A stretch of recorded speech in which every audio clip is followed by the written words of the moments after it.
Pleasant good afternoon, one and all. Good afternoon, good afternoon. Welcome to the Friday afternoon's episode of Speaking Out, Exposing Corruption Incompetence. Today is Friday, the 15th day of August in the year 2025. Welcome, welcome, welcome, one and all. Hope you are preparing for a wonderful weekend. Hope you've had a very successful week, working week that is. Hope you are looking forward to a very relaxing weekend. So yes, welcome, share the live. Here we are once again on a Friday afternoon to bring you another episode, to bring you the truth, credible information. Share the live, as we say, share the live. It's another great day that the Lord has made. Let's rejoice and be glad in it. Let's give praise and thanks to being in the land of the living, notwithstanding all the rain that we get in GT and on the East Coast and other places. Rain come to wash away the sins. We get a lot of sins around. All them lies what they're telling, all the devious behaviors, all the criminal behavior is a deluge to wash away the sin. So let's although notwithstanding that, it's still a great day because we are in the land of the living. My colleague CC is in the studio as usual, and he's waiting to come and to join me in bringing you credible, valuable information. The gates were open at 4, and it wasn't that surprising that many students were there, queued up, lined up to get into the schoolyard. And once the school doors were open a while ago, we up to 500 and mountains, but share the live. Share the live and let them know that we're on. As usual, we have a lot to bring to you this afternoon, a lot of stuff. So we're going to try to run through and get into it as quickly as possible. Let me offer an excuse for my voice. I have a slight cold, so my voice might be sounding a little more husky or huskier than usual. So bear with me. I'm going to try to brave it through. The truth giving me a little problem. So welcome once again. And we, as I said, so much to tell you. Share the live. I know that we might get in a little delay on the internet, getting signal that the quality might not be the best, but we're going to go through it. Nothing will deter us from bringing the credible, valuable information to you. As I said, program was scheduled at 4, and the gates were open at 4, and we had Ulrich Westdam jump in there right away. And as I have indicated to you time and time again, several persons might come in at the same time, but this is the way, or this is the order in which they are listed. Joan from New Amsterdam, Peter, Sean from upstate, Felicia, Charlene, Wayne, then it was Tessa, Carl. They all came at 4. Then shortly after, Puran, Mary, Raul, Siobhan, Dexter, Danny, Patricia, Ezzy.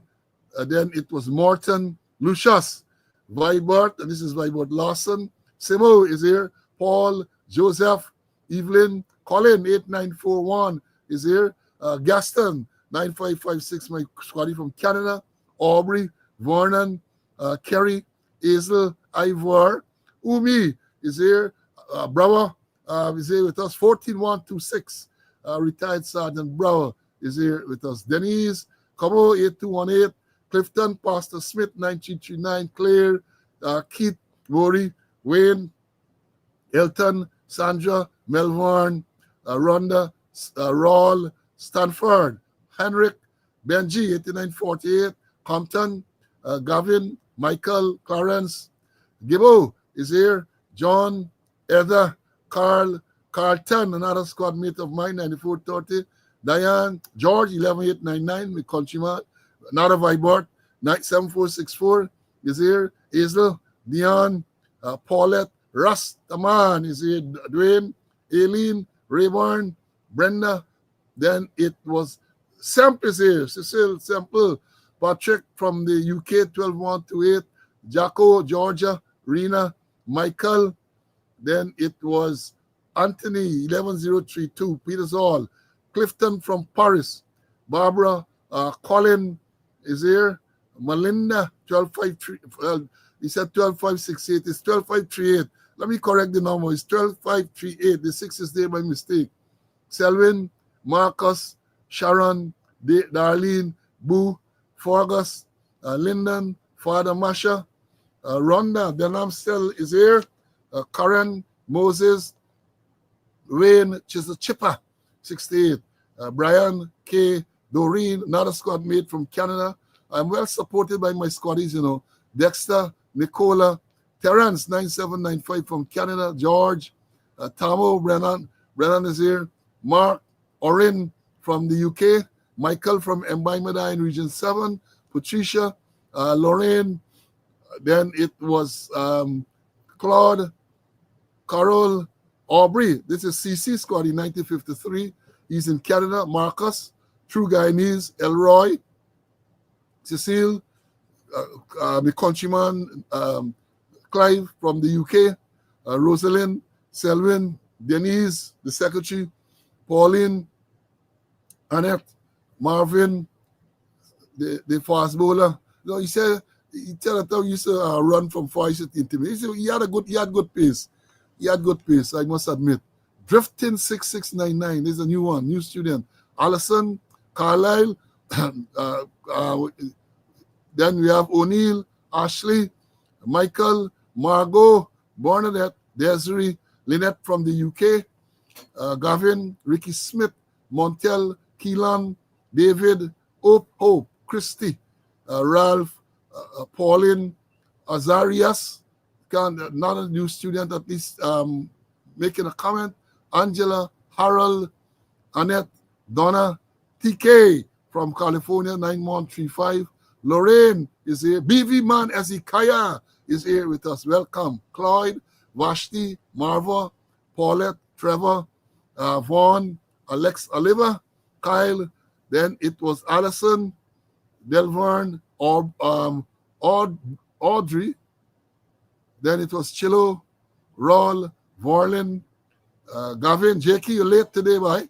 Gladwin, Ann, Lennox, Ronald, Beverly, Valerie, another Lorraine is here with us. Then it's Johnny, Patricia, then Shamlin, Francis Keith is a wee late today as well too. Norbert, John is here. Dorette,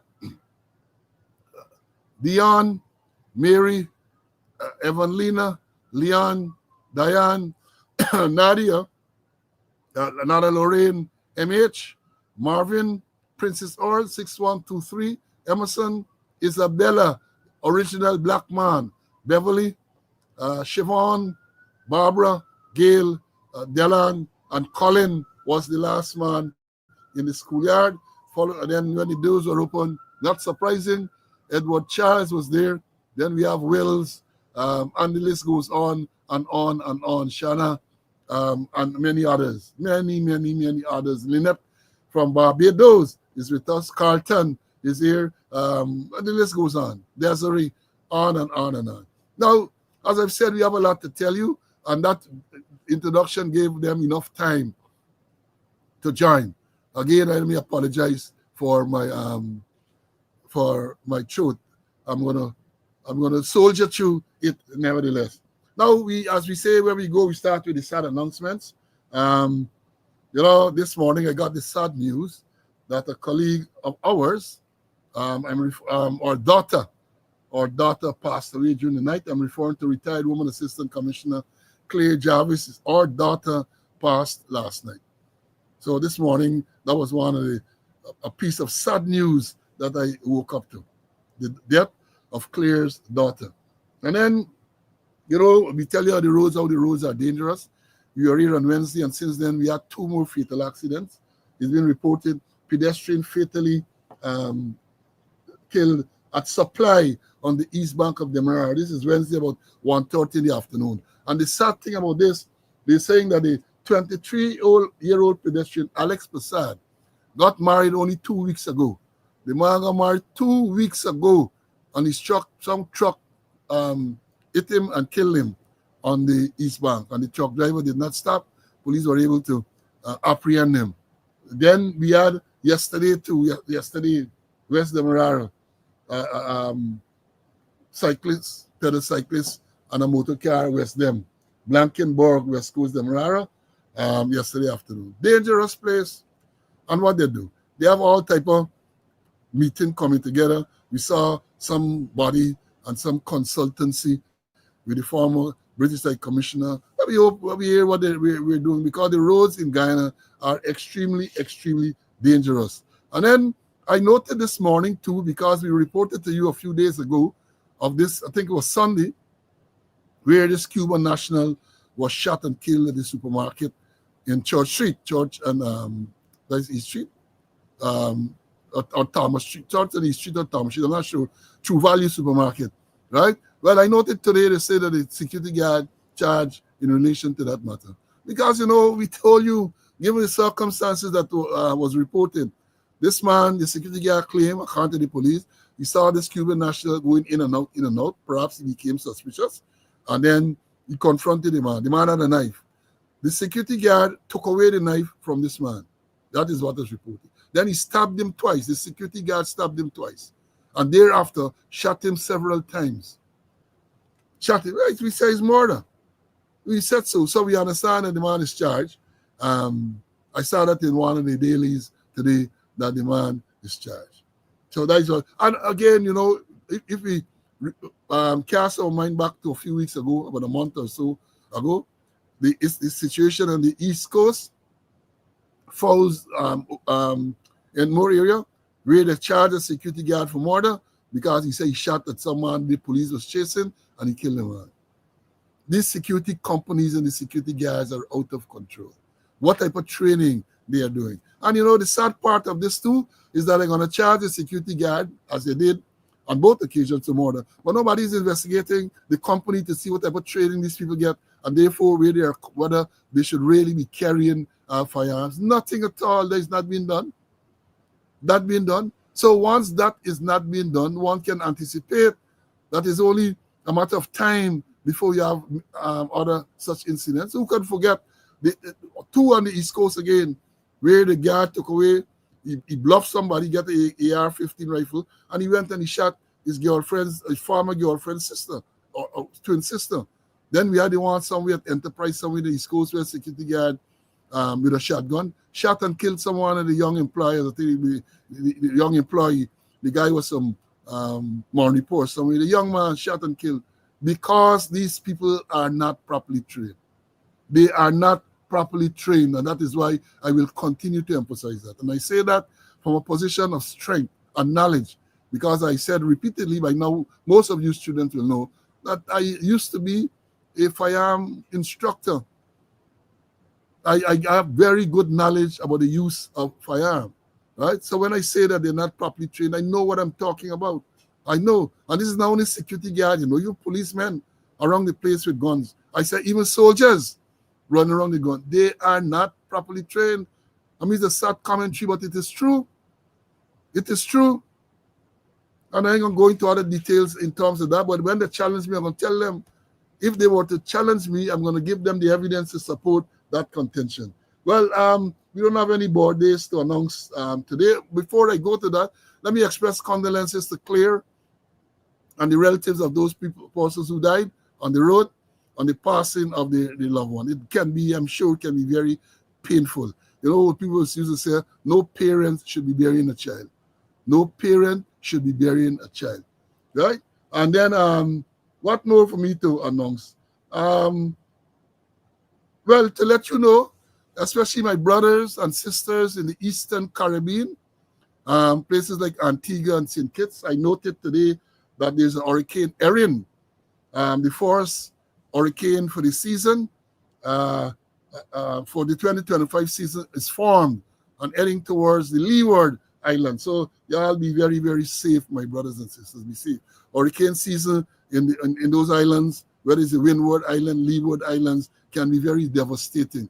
Even when you're not hit by a hurricane, if it's a tropical storm, tropical depression, a lot of rain, a lot of flooding. Let me bring in CC, and then we are going to move on. CC, welcome, my brother. Hope you had a wonderful day. Hope you're looking forward to a fantastic weekend. Yeah, happy to be in the land of the living to do God's work. I had a very good day. I was downtown and it was raining cats and dogs. At one stage, I said I was in a building. I said, like, I can't come out this building to make the program, but God is great, and God wanted the program to go on. My sympathy to the relatives, friends, family of the deceased, particularly Claire Jarvis, retired Assistant Commissioner of Police, on the death of her daughter. I know the daughter was alien for some while, but we death is a thing that we got to expect at any time, and it will come when it will come. And I want to say congratulations. I got this one very late to members of course number 73. I think they're celebrating the 52nd anniversary. And I remember one person who was on that course is Mark Gilbert, who I think Mark Gilbert, who retires as superintendent. So to Mark and other members of that course 73, congratulations on your 52nd anniversary. Yeah, that was the course just before ours. Our course is 74. We joined in two batches, 15th of February 74, and on the 4th of March 74, course 74. Yeah. So, see, somebody want to know if you met any more girls while you were downtown, man. Some of the students want to know if you met any girls while you were downtown. No, I was mostly indoor. It's when I walk the street, I was indoor. Well, sure, tomorrow when I go down the street, I reach a lot of beautiful girls. All right, yes. All right. Now let me this place we say over and over, guys, is not a real place, The whole system seems to have broken down. So let me give you all an experience yesterday. I'm having breakfast yesterday, and I got a call from an attorney who's a friend and told me that there's a matter in court yesterday morning for me. So I said, I'm not aware of that. What matter? He said this matter dealing with anonymity of complainant. They gave me some charge here some time ago, anonymity of complainant, claiming that I revealed the identity of the person who alleged that I rubbed their legs. Right? So I said, well, I know. Well, I was sent the Zoom details, so I immediately cut short my breakfast, run in, put on some decent clothes, and I went into the court. And after a while, I was let in. Matter called. Marshid wanted to know if I'm unrepresented. I said, well, no, madam. I have lawyers representing me, but however, we weren't informed of this matter set for today. I said, I recall on the last occasion, I said on the last occasion, when we turned up, we were told that you were on leave and that the court will advise us when is the next date. No such advice was given. And then the magistrate wanted to know, well, she talked about plea. So I said, madam, I already pleaded to this charge. I pleaded not guilty before the acting chief magistrate, and the matter was transferred to your court for trial and so on. And I said again, when we turned up, you were on leave and so on. At which stage the police prosecutor, tell you this place is not a rape place. The police prosecutor said, right? They all out we gotta troll him. He said if ugly was a crime, I know what happened. If ugly was a crime, you get people like enough of them would have been dead. Nobody sentenced would have been dead. Now let me say this. So I said, look, the police prosecutor told the court, y'all listen to this carefully, the older police and the younger police, y'all can learn, that they made 2 attempts to serve me with summons at my residence, and the place is locked and they did not contact me. Hear this, this is a case where I went to court, can't remember the exact time, pleaded to this charge after it was read to me, placed on bail by the magistrate. When the matter came up, the matter was transferred to another court, the court 1.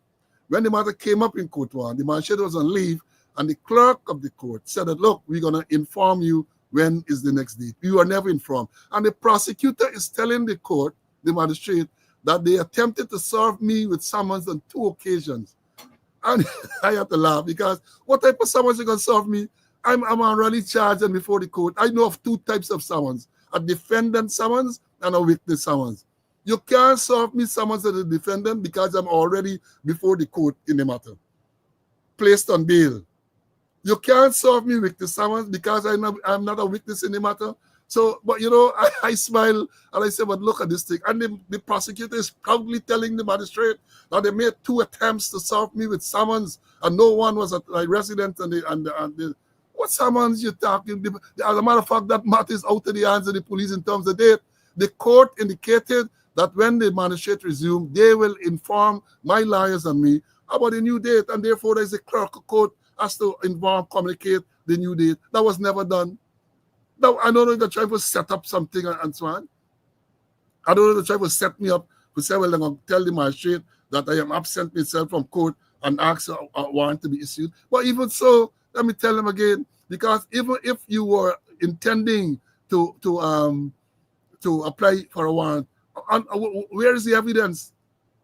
You got to satisfy a court that the defendant or the witness knew that they had to attend court, and the way to satisfy them that if you serve them with the summons, you have to have the return of service. Someone has to go in the witness box and give the evidence. So I said this to say, and the sad part is because this is a prosecutor, and one would expect that some of these basic things the prosecutor would know. But apparently, I'm not blaming the prosecutor, and I'm blaming the system. So, Madam Prosecutor, if you're listening, I'm not casting any aspersion or blame directly on you. I am saying it has to be a lack of knowledge. Because if I'm a defendant before the court, what type of summons you're going to serve on me to go to court? It can be a defendant summons. It cannot be a witness summons. So when you're telling the court that two attempts were made to serve me with summons, what type of summons? Anyhow, at the end of the day, the magistrate set the matter for the 14th of October. So we're going to think then. Cut short my breakfast, man, because, I don't attend. Let me tell you this. Even when I'm abroad, I make every effort. Once the court, and a matter of fact, in some instances when I'm not required, even though I'm not required to be there in person, I just turn up. I ain't hiding from nothing. I have nothing to fear, nothing to hide. Notwithstanding all the threats to my life and all them everything, I am frightened. I tell them God is in charge. God is in charge and all will be well. Let me bring in CC, he's the old prosecutor. He maybe can tell me or tell us what type of summons they can serve on a defendant. Yes, CC? Well, the whole thing is that you're already before the court. You pleaded the matter, and the matter has been postponed. Where they tell they're going to give you the date, the court, the clerk will give you a date when you have to attend court. So what summons they're talking about? What summons is the prosecutor talking about? Huh? Defendant summons or witness summons? You already plead. You're not a witness. So what was summons? But you gotta be careful them. They will try all kind of thing to put a spokes in wheel, Paul. All sort of things they will try. So I know what nonsenseness, as we say, with the prosecutor told that court there. You are already before the court and you pleaded. So they're gonna give you another summons for the same offense? Huh? They can give another summons for the same offense? Nonsense, Paul. Nonsense. Well, yes. And somebody saying the prosecutor need to join the class. Again, I say, it's a sad commentary because one would expect that by the time you get to that stage where you're a prosecutor, these basic things you should know. As I've said, 2 types of summonses.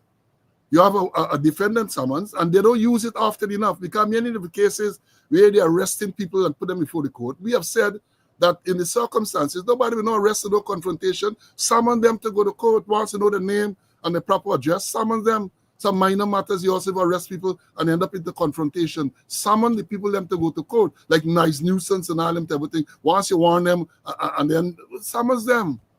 Summons them. Back in the day, we used to call it the blue paper. And that blue paper had a significant impact because you had this incident and the person might believe all is well, all over, done well. And then when sometime down the road, they get the summons, then they're shaking because they believe that the matter was over. You get the summons, they got to turn up. So you have a defendant summons, and then you have a witness summons. If a person has to go to court as a witness, then you summon the person to go to court. And even in terms of service, because I remember Ramana, when he applied for and got a summons to me to attend court on the 15th of October 2021, I was out of the country. He carried the summons and left the summons at Mr. Hughes, my lawyer's office. That is not proper service. The act in the law is clear as to what is proper service. But then you get an attorney general telling them that they can travel to the US to serve summons and all them type of crap. What do you expect? What do you expect? They got to understand these things. Personal service, you have to give it to the person.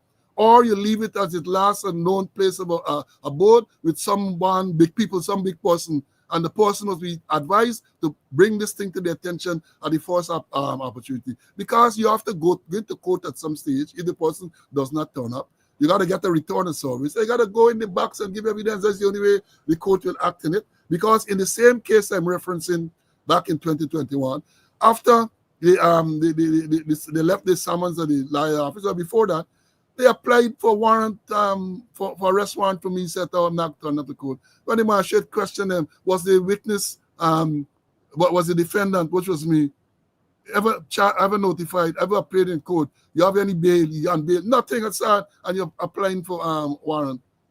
A good thing with the magistrate held the grounds, because under those circumstances, you don't have any grounds for no arrest warrant. So we understand. And I had a situation, I'm telling you all again, where when I was Commander A Division, a young policeman was to go to court and he did not go to court. And the magistrate issued an arrest warrant for him. And it came to my attention because I was strict with that. Once you got to go to court, that takes priority over everything else, unless you're sick, I guess. And he was stationed at Alberton Police Station. And when I asked them to make inquiries where he was, the man was on duty at the office of the president. They used to go and picket them in them days, so they have a duty. The man was on duty at the time. I sent for him. When they brought him before me, why were you not in court? Sorry, I didn't know. Nobody told me I had to go to court. I told them, I said, take him to court now, to the magistrate and explain. And when the man was taken to court to the magistrate is insisting that he can remand him. I said, what? I tell them, I said, bring him back to my office. Because once a warrant is issued for you to appear in court under those circumstances and you appear, the magistrate got to withdraw the warrant. But this magistrate decided he's not going to withdraw the warrant. And I said, no. This man ain't going to no blasted remand around here. Bring it back to me, right? I used to represent the ranks. If they did wrong, they did wrong. Anybody who worked with me would tell you get a full brunt, as you say, you throw the whole iron ball in your chest. But if you were not wrong, or if there was a benefit of doubt to be given, you're going to get the benefit of the doubt. That is the way I operated. That is the way I operated, right? So I'm bringing CC for close off this warrant thing, and then we're going to move on to the next matter. CC, anything else you want to say on this warrant story? No, just getting back to the summons, that Yeah, the summons. if before you want to issue one, that somebody got to go in the witness box and say that they served the summons, or not like they said they left you thing with Nigeria office. Somebody at the last and most usual place of abode, somebody of discretionate age, and you got to give evidence, having read and explained the nature of the document and requested an early delivery. I used to give the kind of evidence, like recitation. And based on that, and then even some you do before your return of service. And in some cases you gotta get a JP.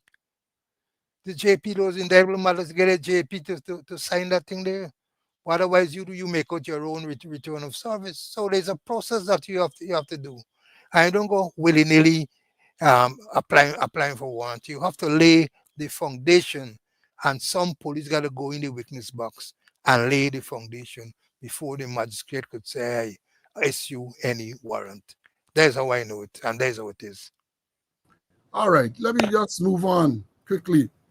We told you how desperate the PPP are, and let me remind you how what they're doing now. They're using the cash grant information, where you registered for the $100,000 cash grant, just about 500 US some time ago. You have to give your address, you have to give your telephone number and so on. Now they're using that information. I understand this, understand this. That's information that was given to the government, not the PPP, to the government, so that the government can give you what was rightfully yours, a 500 US is 100,000. Now they get that information, they get that database, and they get people calling you to ask you who you're voting for. Well, let me tell you, you call me.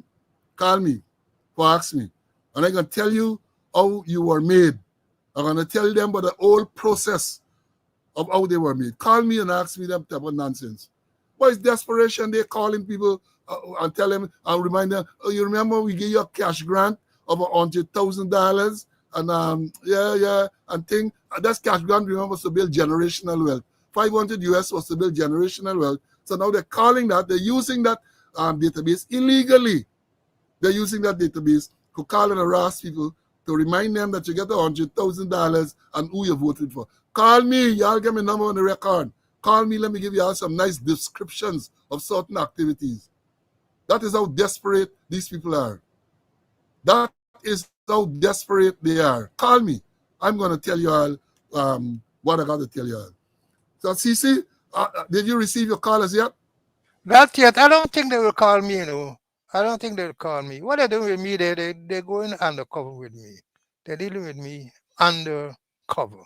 They're not coming out. But say again, the cameras don't lie and the other things that they're doing, you know, telling us a story. So they won't come up playing to me yet. They're trying undercover moves with me, which I pick up a long time ago. I know Pegasus is at work. You know, this famous unit they have in the police force, the corporate propaganda unit, they like rush out with that sort of thing. So if anything happens, especially if it's unfavorable to somebody who is perceived not to be supportive of the government, you call out them for the corruption and the incompetence, they just run with that sort of article. Well, I noted they haven't come out yet to tell us. Let me ask them the question. Let me ask them two questions. When you are going to tell the public about the rank in Borbis, who was recently promoted to corporal and is under close arrest with allegation that the rank attempted to smuggle a firearm in the New Amsterdam prison yesterday, Thursday. When you are going to tell people about that, you know about it? Oh, I know. When you're going to write to tell us that this rank is under close arrest because the rank attempted to smuggle a firearm in the New Amsterdam prison yesterday. Come on. You want work to do, you ain't got nothing for right.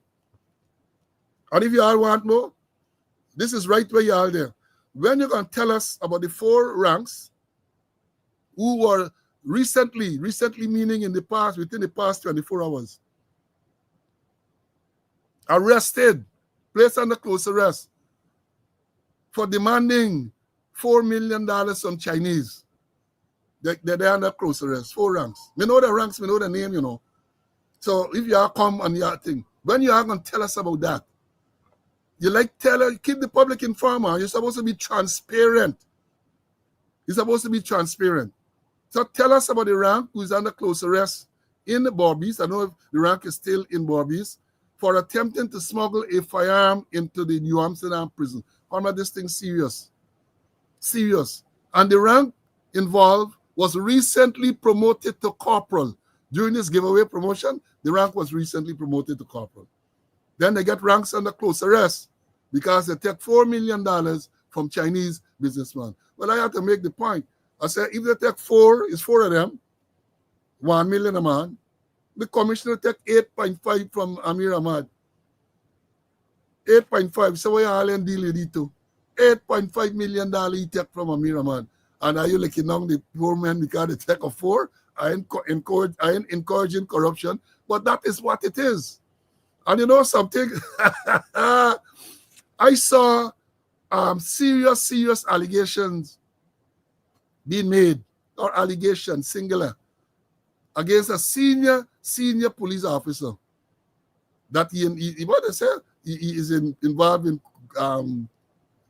crime. And as somebody right to say, like the man pen dry up, man didn't respond. The man has not responded to such a serious allegation that he's deep in crime. And in case you all know what I'm talking about, look at the critic. The critic is the one who made the allegation that this senior police officer is involved in crime. And critic, of course, use the expletives and all and everything, and challenge the officer to carry to court. Challenge the officer to take him to court. And the officer has not said anything as yet, which prompted Leroy Smith to ask if he pen dry up. Leroy Smith said he like write or get life right free, but like he pen dry up. Serious times. Serious times. I'll bring him as a Conway, because he like me, he in the know. CC, rank arrested in Barbies, in Georgetown. Allegation made against CE officer that he involved in crime and nothing. What are your views? Well, I heard about the ranking Borbis. I'm a Borbisian. He was commander, and I have good connections with the members of the public there and those with the Chinese. But then, monkey see, monkey do. This quarter collected 8.5. Not for himself, not for himself, because his stakes gotta be far higher than that. And then I wonder where is Larma. I wonder where is Larma. Well, good question. I saw a video circulating on social media and got to upload it and so on. Where Larma free and walking about the place. Free and walking about the place. Larma, in case you don't know, student, Kevin Larma, sentenced to something sometime in June to 9 months in prison for fraud. He's a PPP activist and supporter. Very, very prominent on social media and so on. Sentenced to 9 months. He was not in court at the day, so he was sentenced in his absence. It took 2 weeks before the police arrested him. And when they were taking him to the Lusignan prison as commanded by the committal warrant, they were told to abort the mission. So they took him back to Mackenzie police station. Thereafter, he feigned, it is alleged that he feigned illness. He went into hospital. Then he was eventually discharged. He is not in the hospital. He is not in police custody. He is not at the Louisiana prison. Somebody taped him yesterday in a village where we come, Spice Town or somewhere, happy and jolly. And the person alleged that he's still very active on social media. And the point we make that even if Larima had appealed the sentence, there's a process. Again, once the police arrested him on this committal warrant, all the police had to do, the duty was to take him to the Louisiana prison and let the prison authorities deal with whatever happens thereafter. If he's sick or if he appeals, it's the prison authorities. But that is what you have. That is what you have in this animal farm. Now, let me go to another issue. We have so many issues to deal with. Yesterday, or Wednesday rather, we told you about a statement made by the Foreign Affairs Minister, UTAD. What is the designation? UTAD, Minister of Foreign Affairs and International Cooperation, UTAD. He came to say that the ambassador confirms Asin Muhammad applied for Venezuelan visa, matter raises sovereignty, election interference concern. That's what the foreign minister said. Came out big, bold, made the statement. But as we told you, and we analyzed it on Wednesday, the thing sound fishy, nonsense-ness, as we would say. So let me remind you all what he said. That's what is reported to have said. Because he has said it to me. It was in the news. I printed it off. He's reported to have said, among other things, I am encouraged to inform you that only recently we found out that the Mohammeds have been frequently visiting the Venezuelan embassy here in Georgetown. Now you can recall that we have had a congressman in the United States of America or congressmen in the United States of America who have been very vocal in connecting the Mohammeds to Nicolas Maduro and his regime, particularly as it relates to smuggling and the sanctions that have been placed on Venezuela. The sanctions that have been placed on Venezuela, gold smuggling, that is, and money laundering.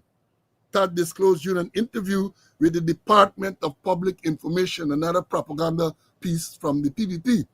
He goes on to say, this is of concern to the Ministry of Foreign Affairs and International Cooperation. Every government of Guyana, and of course, it will be a grave concern. It will be of grave concern to the people of Guyana because we see that as a move that connects what the congressmen in the United States have been saying, with the action of the Mohammeds here. Then you get the next part. He said, quote, he confirmed that the Mohammeds visited the embassy. That is what he said. Let me read back the paragraph before too. In fact, Minister Todd disclosed that he had summoned Venezuela ambassador to Guyana, Carlos Amador Perez Silva, to a meeting on the issue.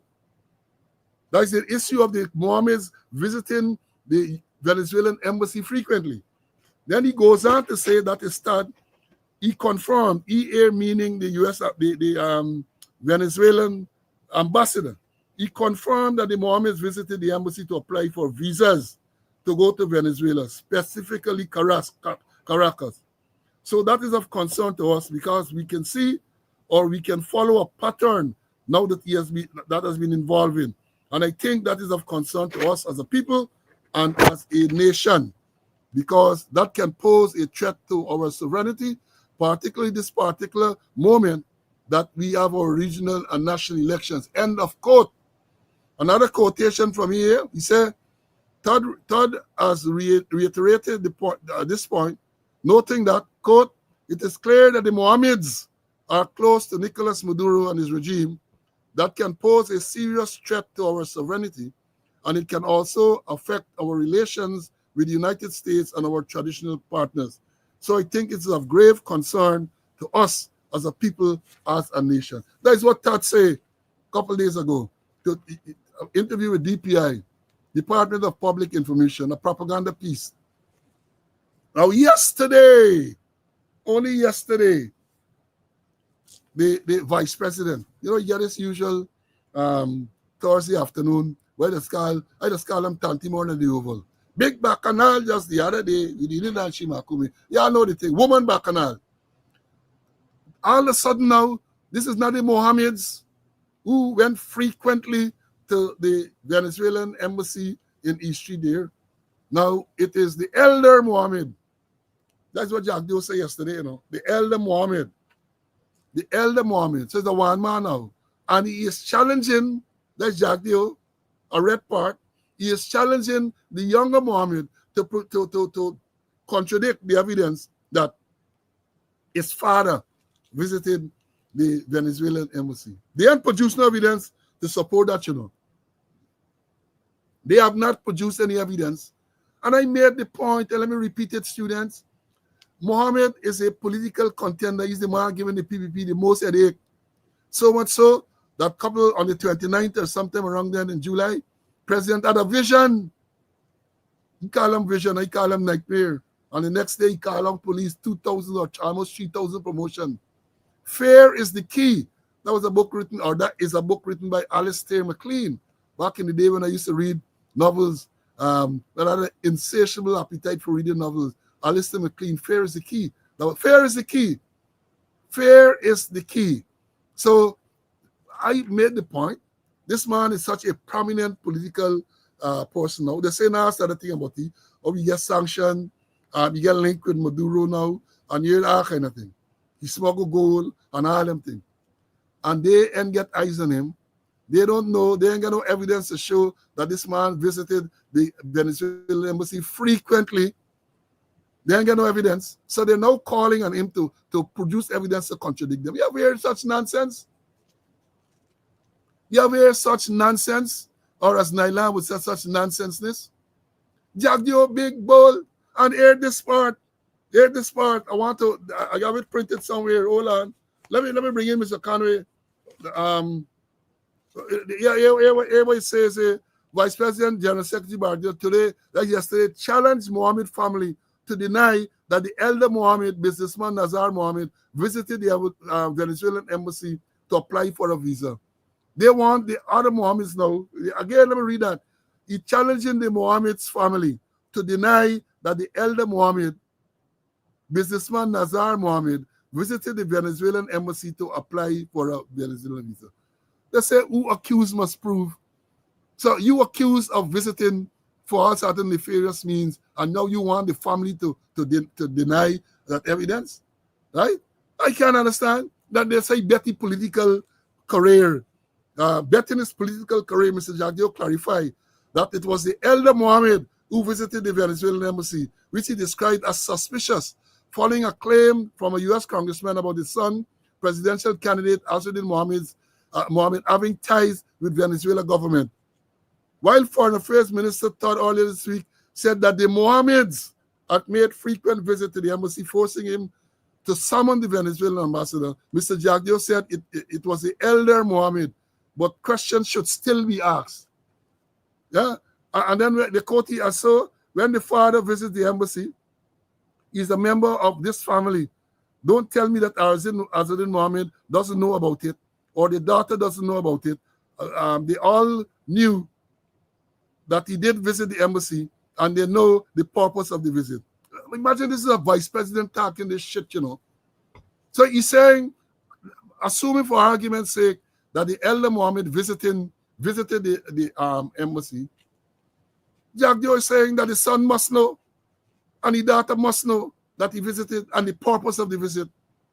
He must know. Not just should know or maybe he don't know. That is what this man, a vice president, is telling us. Well, he said Guyana gets some stupid people.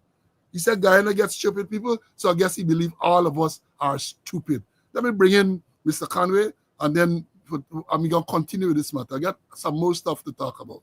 See, this thing, all of a sudden, Todd was thrown under the bus. Because Todd talked about the entire family visiting frequently. Now Jagdeo come out yesterday and said, well, it's only the elder one. What is your take on that?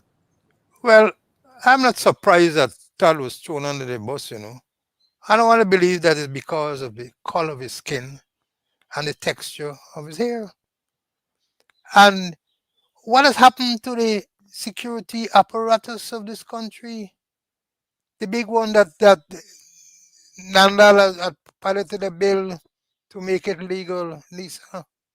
What has happened to the security apparatus? And then I asked the question, they been reporting on us. They've been tracking us. They've been taking us photographs of us, Paul, when me, you, and some others were picketing the Venezuelan embassy. They come and they ask questions. We are doing, Mr. Conway, we doing it. Because we know them, and they know we. Mr. Slow, what you all doing, and them kind of thing. What's the purpose of you all picking? And it was peaceful picketing. So you tell me they ain't get nothing upon the Mohammeds? They ain't get no intelligence on Mohammed. They've been tracking in all the region 1, region 6, region 5, anywhere you go, they're tracking in. But I'm surprised, that I didn't hear they get evidence. Did they get evidence that they show that he went in there with a bulletproof vehicle?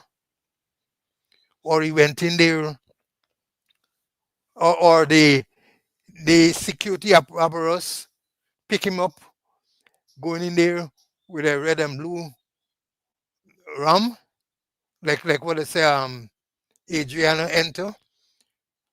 I wouldn't be surprised if they say that their command center saw him going in there with a certain vehicle, drop him and pick him up. They have all the apparatus there. And it's not you for Axie to deny that he goes. You must bring the evidence. This is what we have to show that he went in there.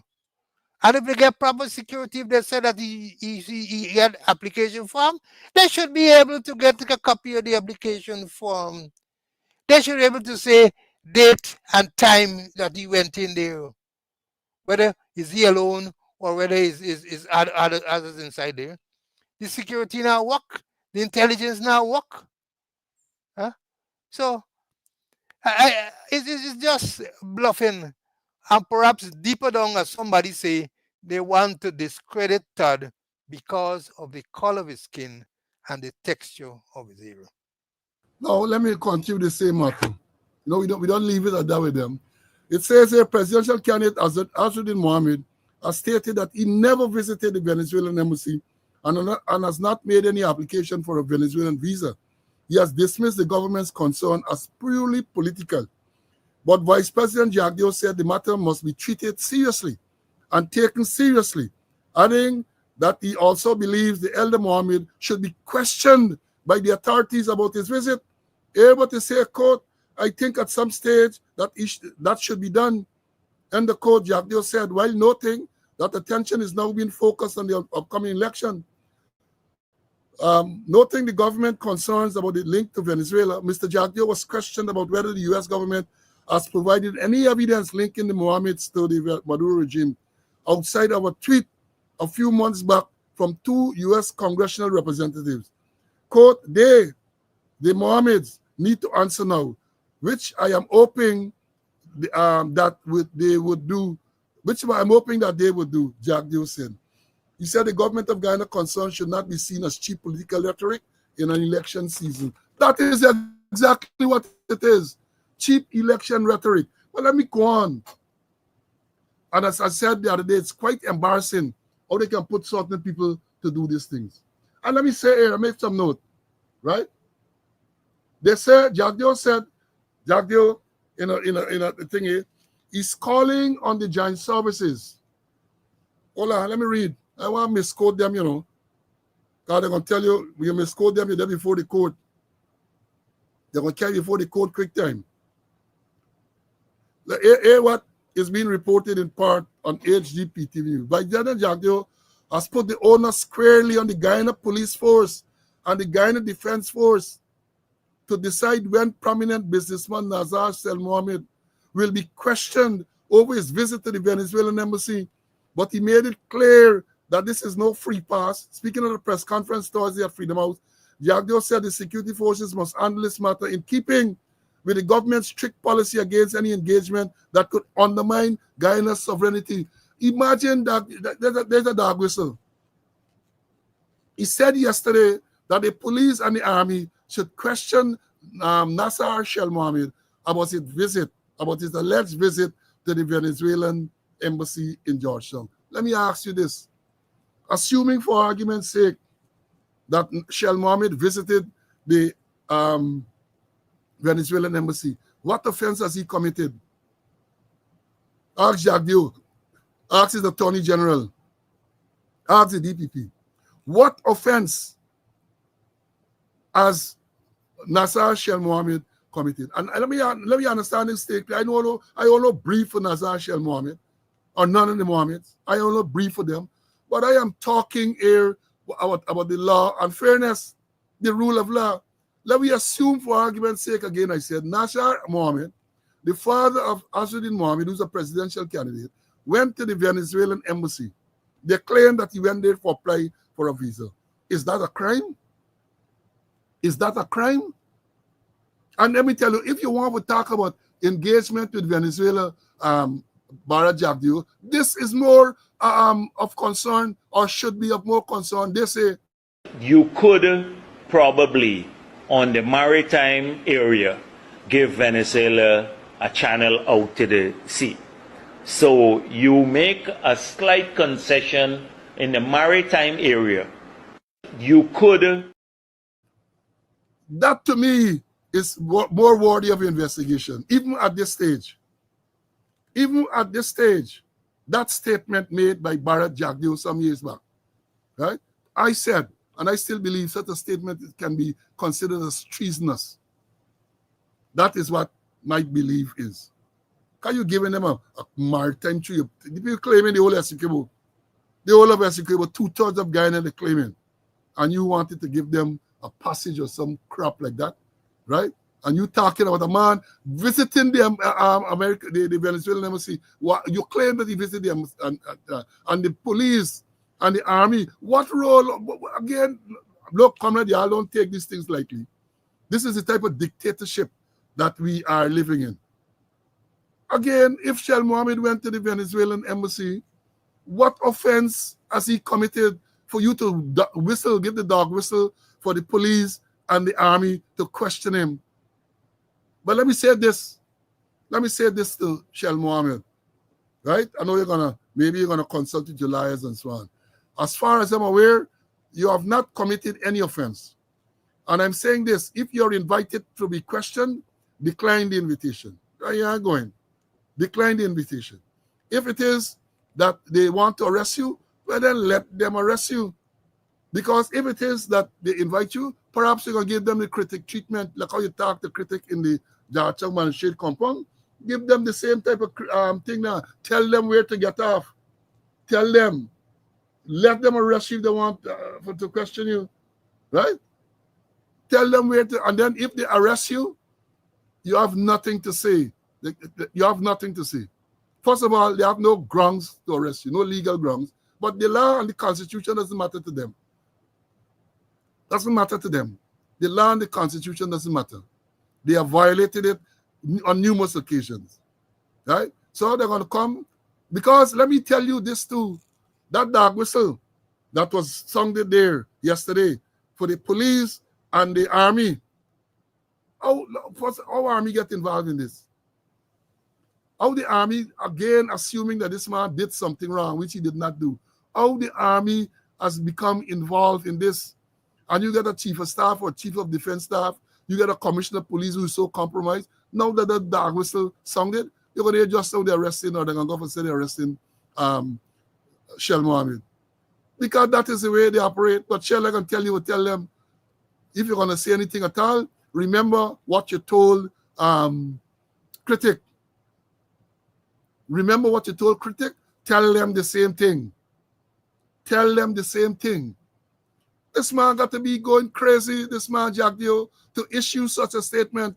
And the disappointing thing is that the people who call themselves media operatives are there and don't challenge these type of statements. Kind of want to know on what grounds they're going to arrest you. On what grounds will the army be involved in such a thing? On what grounds? Because even if you want to invoke the national security, what role the army get in national security matters in the country? What role? They're supposed to defend the borders. Well, it's crazy, they're going crazy. It's mad, they're going mad. And here, let me tell you something. We will all get the opportunity to end this madness in 2 weeks' time, on the 1st of September. Go and vote these people out of office. They're going crazy. And they're likely to get more crazy as the day draws near. More crazy. Because when I read this thing, I said, this statement could not be made by a sane person. Cannot. No sane person can make such a statement. Again, first of all, Todd come out with the big, let me don't describe it further. But he come out and say, oh, the Mohammeds, plural, the Mohammeds were visiting frequently. He said they visited frequently. Well, I've been to school on August Monday, but I know frequently more than once. And perhaps even twice. They visited frequently. That was the allegation. And then yesterday now, Jagdio backpedaling. It's not the Mohammeds, but it's the elder Mohammed, Shell Mohammed. He visited there. You don't see how often, but certainly did not indicate that it was a frequent visit. Certainly did not indicate that. But was any frequency in the visit? And again, before I begin Mr. Conway, I asked the question again, assuming that Shell Mohammed did visit the Venezuelan embassy, what offense did he commit? Can you please, Mr. Jagdio, get the Attorney General, Anil Nandlal, SC, MP, to explain to us what offense would Shell Mohammed have committed for entering or to go into the embassy? They said to apply for a visa. They're implying that they want to go to, somebody is saying they want to go to Venezuela because Guyana, the U.S. does not have extradition treaty with Venezuela. So they got it's like a safe haven. But let me say this. CC, bear with me a little bit more. Let me say this. If the Mohammeds want to get away from Guyana for whatever reason and go to Venezuela, they got to go and get visa and all them type of thing. Guyana gets some of the most porous borders. How you believe all them Venezuelan coming in here, just a boatload. And you want to tell me people with means want to escape, they got to go to the embassy and go through all the formality and so on. Man, look, y'all, give us a break here. Let me bring in CC. Give us a break. CC, let me hear you on this, man. Well, I agree with you. The question is, going to the Venezuelan embassy and applying for a visa, is that a criminal offense? Going there and applying? Tell us which part of the law. Perhaps the supreme legal advisor of the government in his program issues in the news or what's everything there, can able to say something and back up the the second vice president that it is illegal, it is unconstitutional. And is that a threat to national security? Is that a threat to national security? And as you rightly said, Paul, is a dog whistle. Is a dog whistle. You watch. They're going to invite you or they're going to go on and go arrest you. And you get a right to remain silent. If they feel that he is involved in some activities, use your intelligence or the intelligence now work. NISA now work. The army intelligence are working. Well, I know the police special branch can't work because they put a trouble jumper there. With nothing, so he can't get no intelligence. And he utilized most of his effort in tracking Brutus and tracking Brutus personally. So what the vice president is saying is total nonsense. There is no criminal offense, and let's not more anybody go to the Venezuelan embassy and apply for a visa. No criminal offense, and that is not no threat to national security.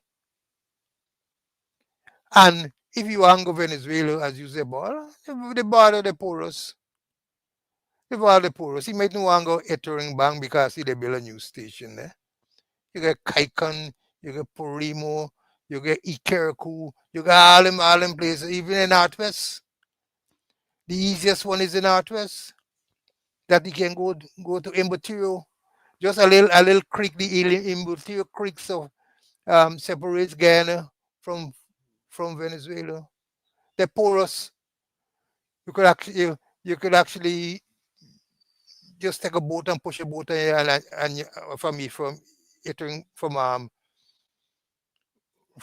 Imbotirio. Take a boat and you push from one side to the next and you're in Venezuela. So you ain't got to go do all them. You can go easily. What I'm saying is that let us know what is the offense, the criminal offense, and let us know what is the really threat to national security. But as we said, a dog whistle. And look out.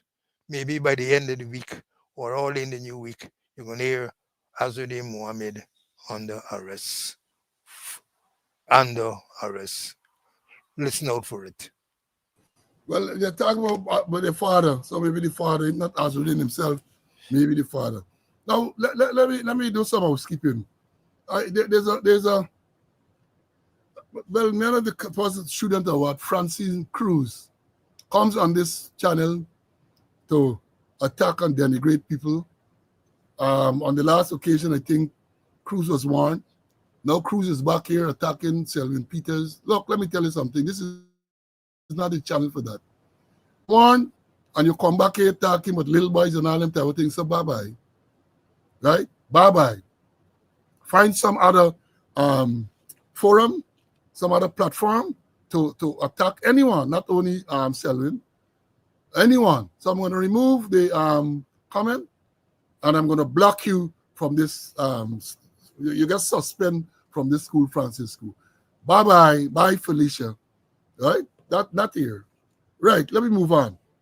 Now, again, we saw the desperation from the PPP and the president with all these enough promotions they made.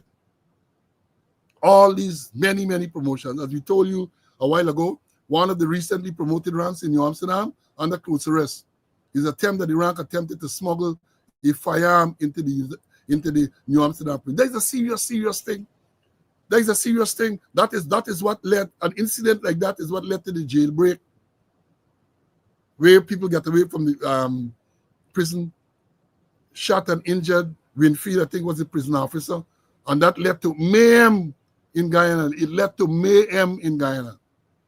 Right? And you have a rank recently promoted, alleged to be involved in a similar activity. And they're going to sit down there. They're not going to do anything. Or very little, if anything at all, they will do. Very little. Right? And what we have? They come out now, all them enough promotions, and they want to give the impression that all of a sudden overnight they care for the police. So they're talking about all the promotions. Ranks are promoted now from corporal to inspector, from constable to sergeant, bypassing people who are corporals. Then at the same time, many of the constables who were there for many years can't get the promotion. They got a man, the thing also bad, that we told about the guy who they promoted from the 1st of August.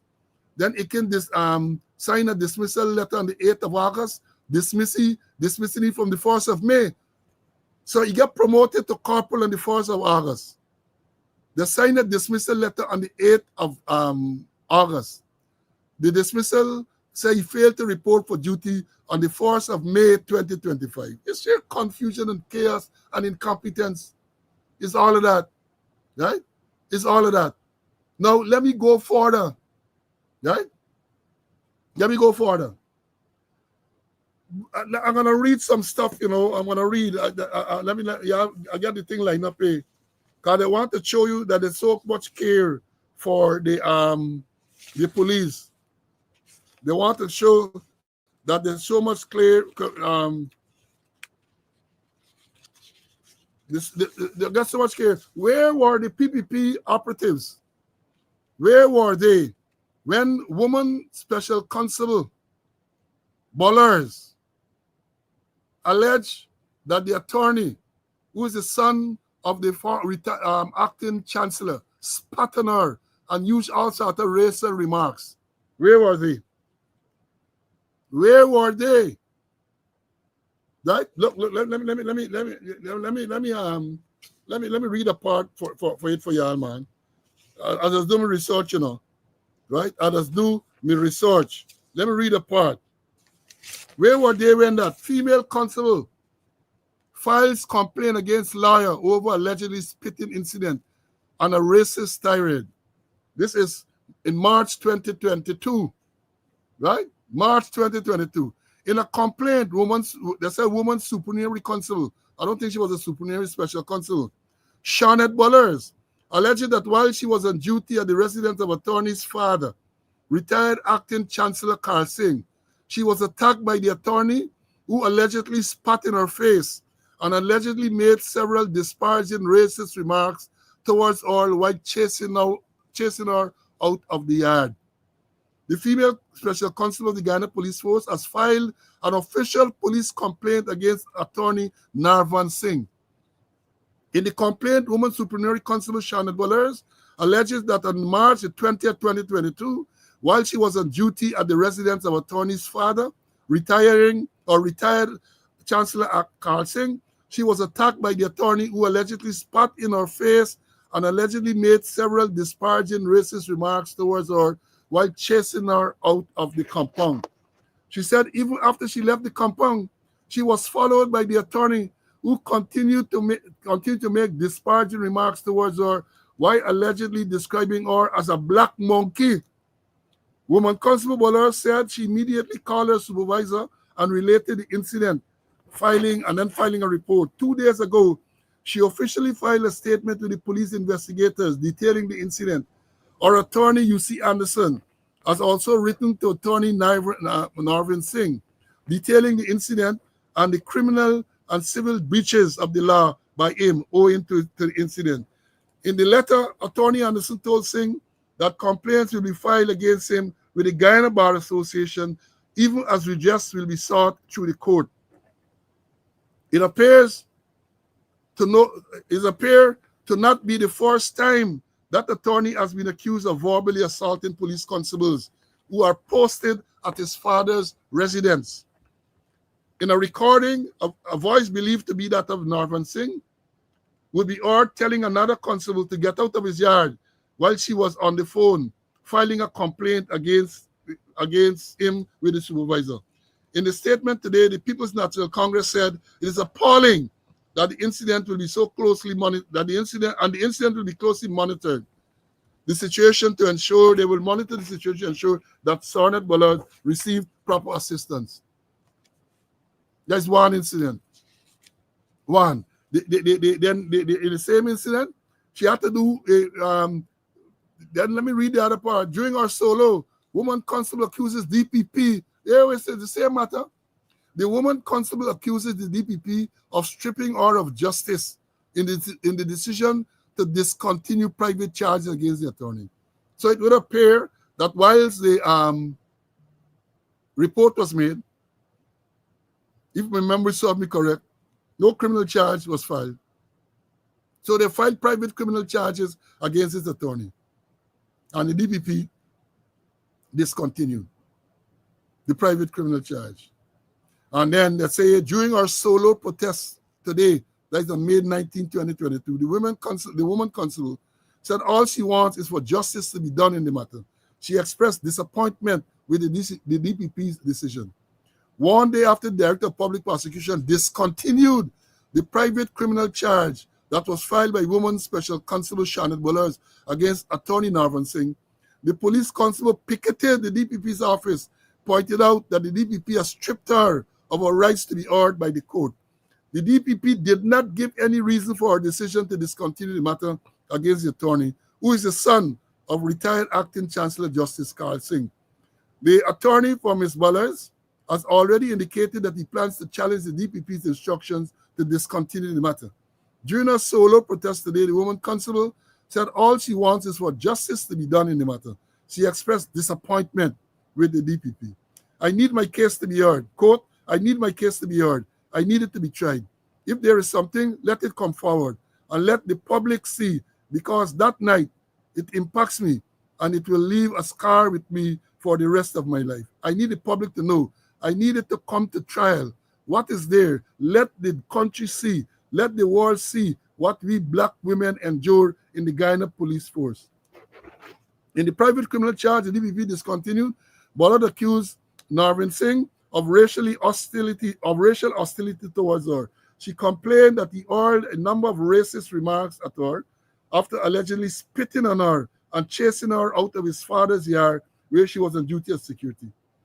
Through an official police complaint, though an official police complaint was filed, there was never any decision made on charges against the attorney, and that triggered Bullers to file private criminal charges. Rank 34, y'all going and vote next week Friday. I want y'all to remember this. I want y'all to remember this. That is the type of justice that y'all get. I want y'all to remember too. These are the times you got to remember these things, All of the injustice that they did to y'all, remember it now when they got to vote. They're now trying to bribe you to get you to vote for them. Remember, 3 constables dismissed over misplaced gun at Kanji Gymkhana. This is in June of 2023. 3 constables have been dismissed from the Guyana Police Force after an assistant superintendent misplaced his firearm on December the 27th last year at a Gymkhana that was being held at Reliance East Kanji Borbis. The dismissed ranks are Police Constable 23717 Donovan Walker, 23258 Shakil Smith, and 25484 Tariq McCalmon. Sabrok News was told that the Constable Smith and McCalmon received their letters on April the 20th, while Walker received his letter on May the 17th. According to a source, Walker's name was spelled incorrectly on the dismissal letter, and as such, it had to be redone and resent. In January, Commander Region 6, Chief Prasad Bakas, finally broke the silence on the matter and said there was an incident, and during the incident, a police officer firearm was misplaced. I don't want to say stolen, it was misplaced. So police officer misplaced his firearm, and the 3 innocent constables summarily, unconstitutionally dismissed by Yakin. Y'all must remember them things.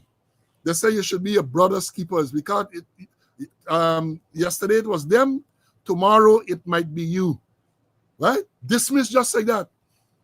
Dismissed just like that.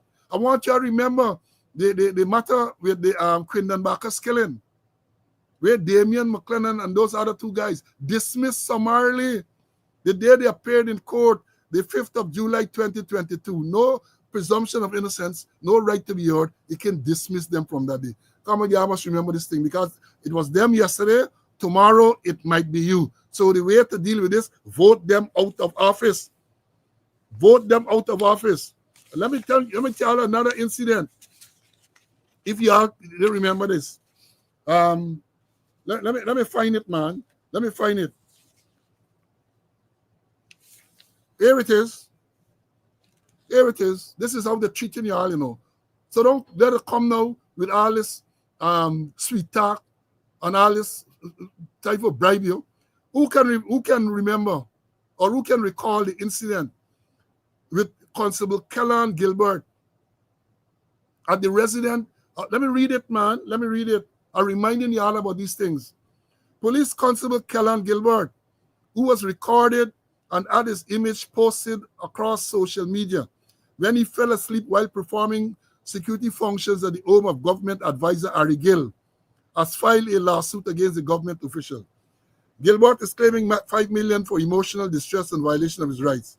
He accused the advisor to the Minister of Home Affairs, Harry Gill, of video recording him and posting that video onto social media without his permission, causing him embarrassment and ridicule. Gilbert has indicated that he was on duty for more than 20 hours. How uncaring.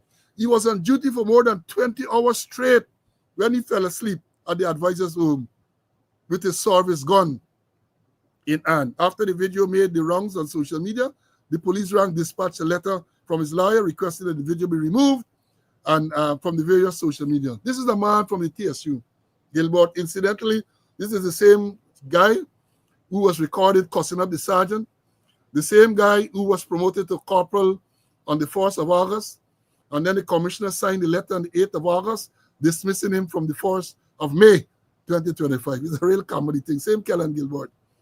Kellan Gilbert. He was on, and again, I said this thing about Gilbert. I don't know Gilbert.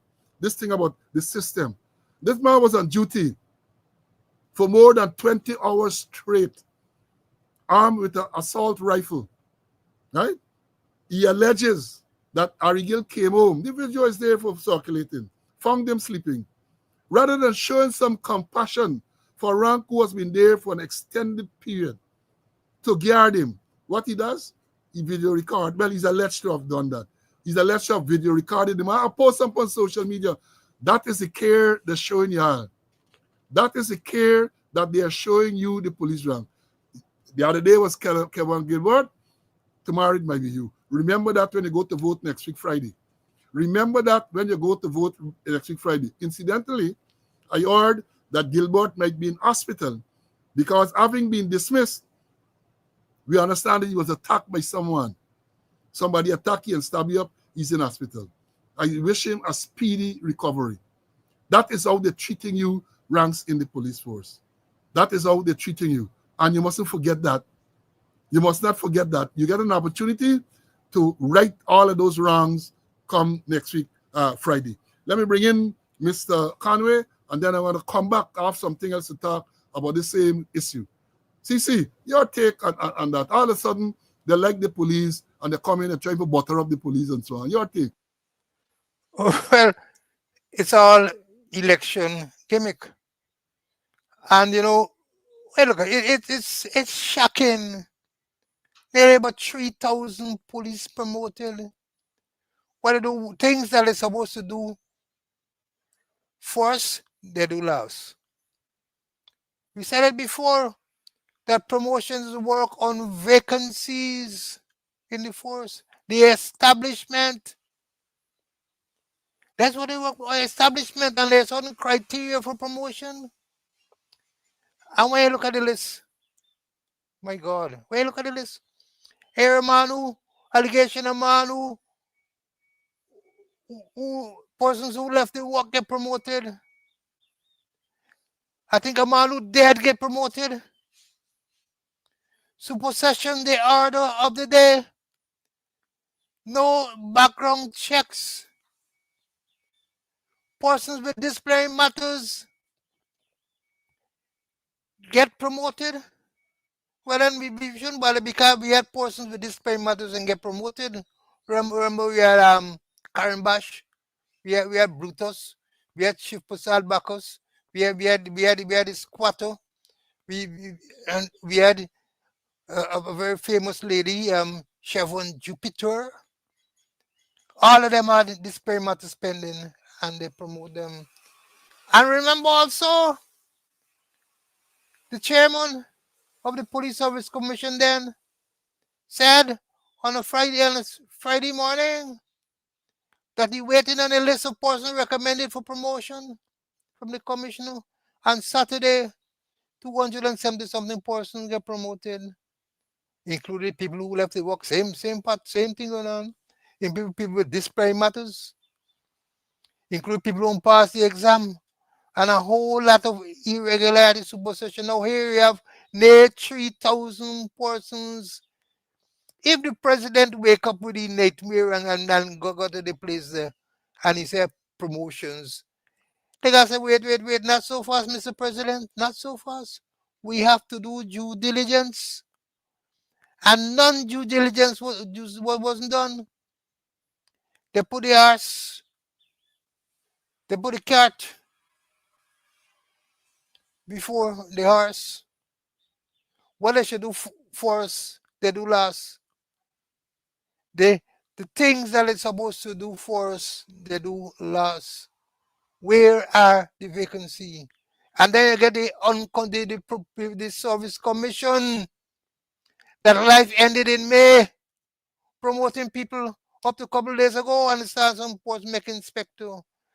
And you hear the police service commissioner had promoted you.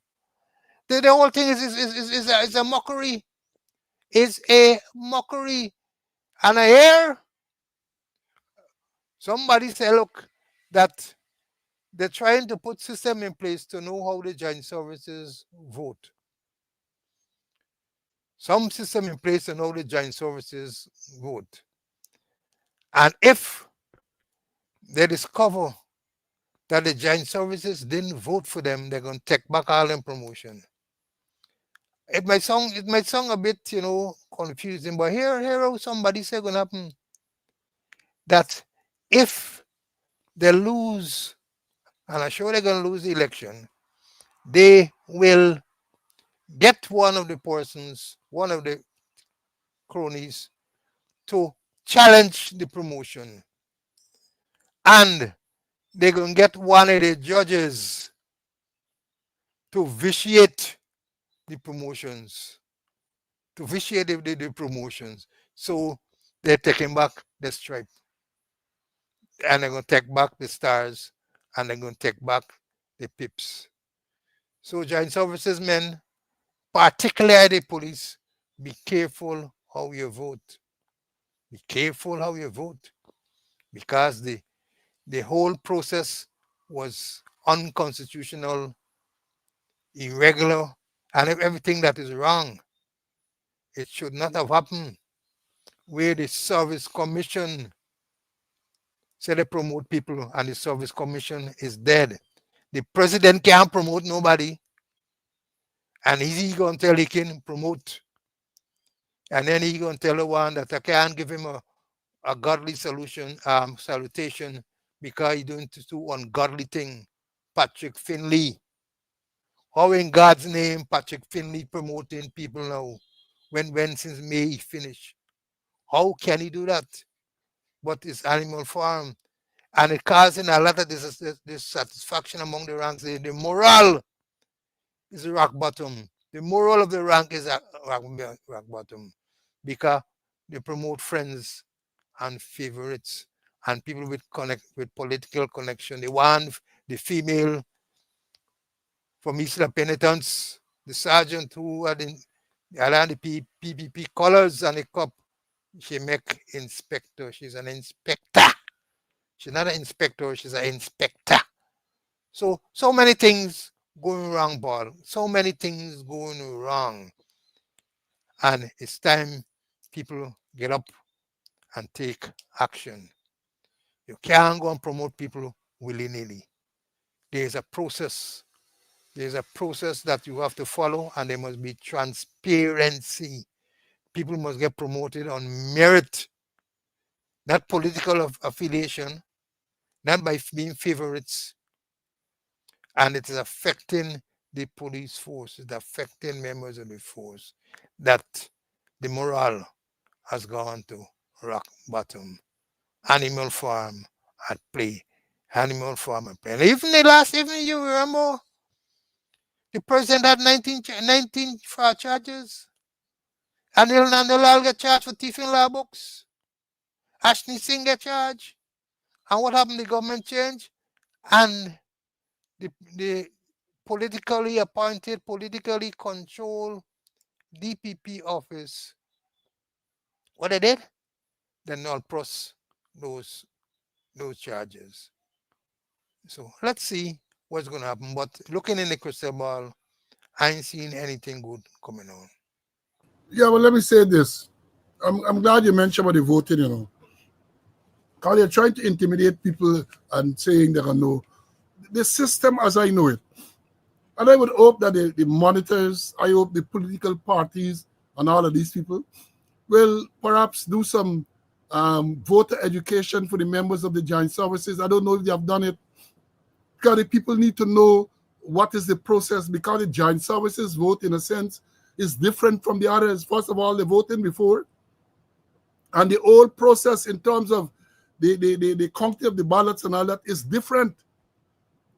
And let me explain, and if I am incorrect, let G come, and all of these people come and correct it.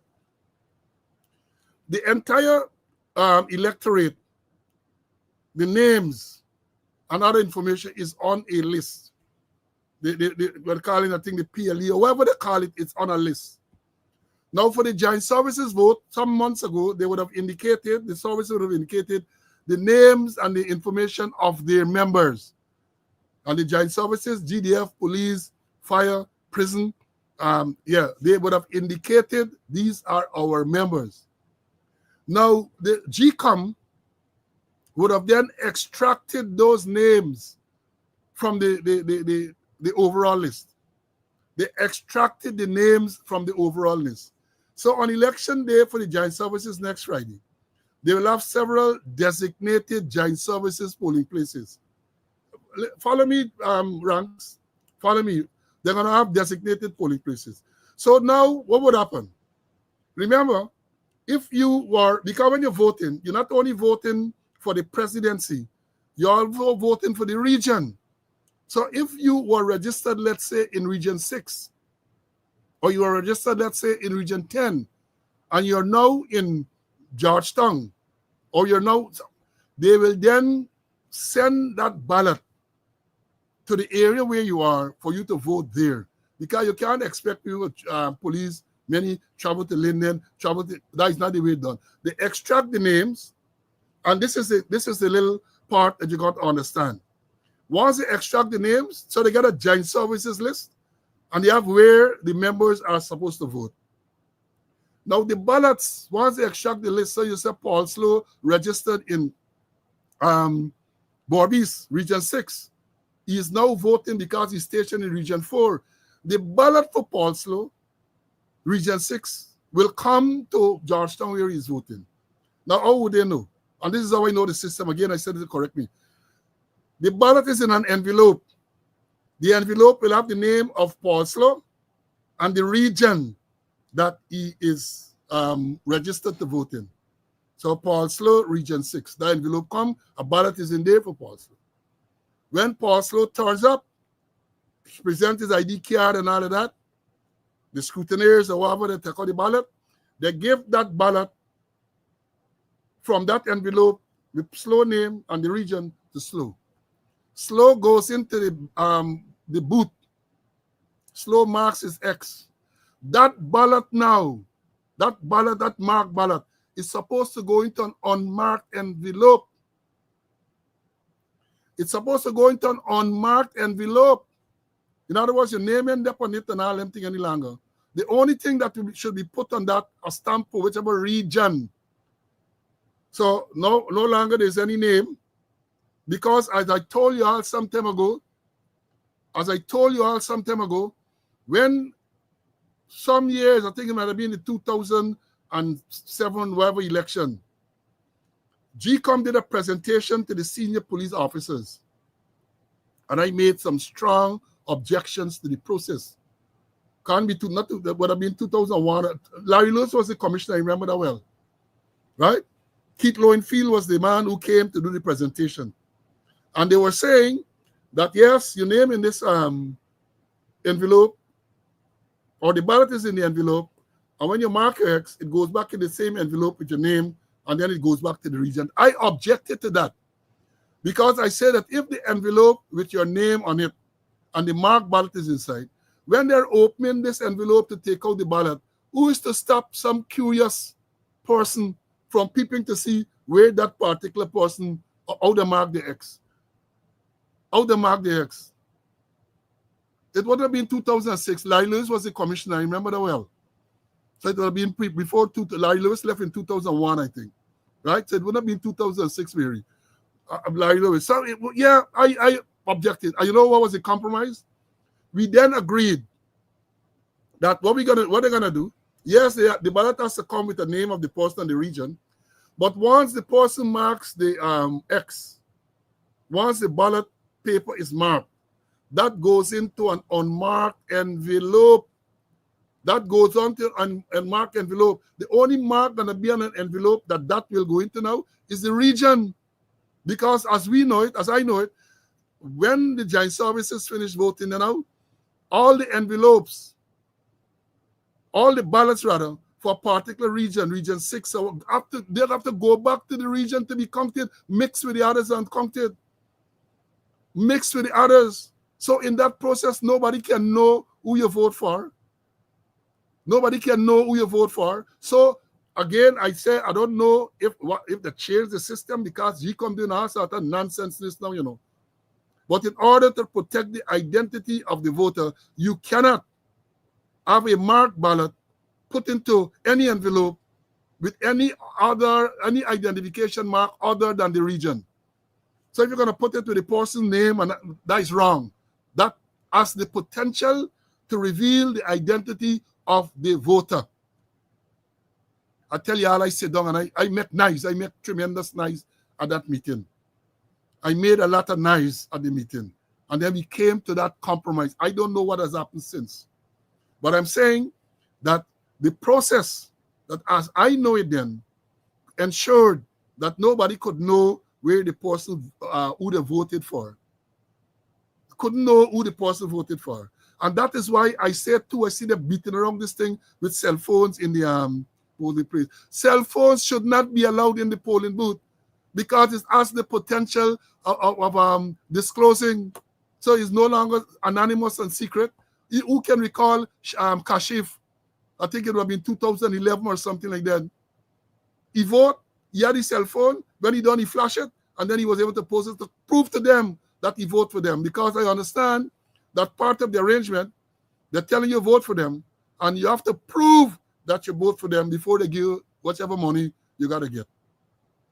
And the only way you can prove that you vote for them is to go in the polling booth with your cell phone.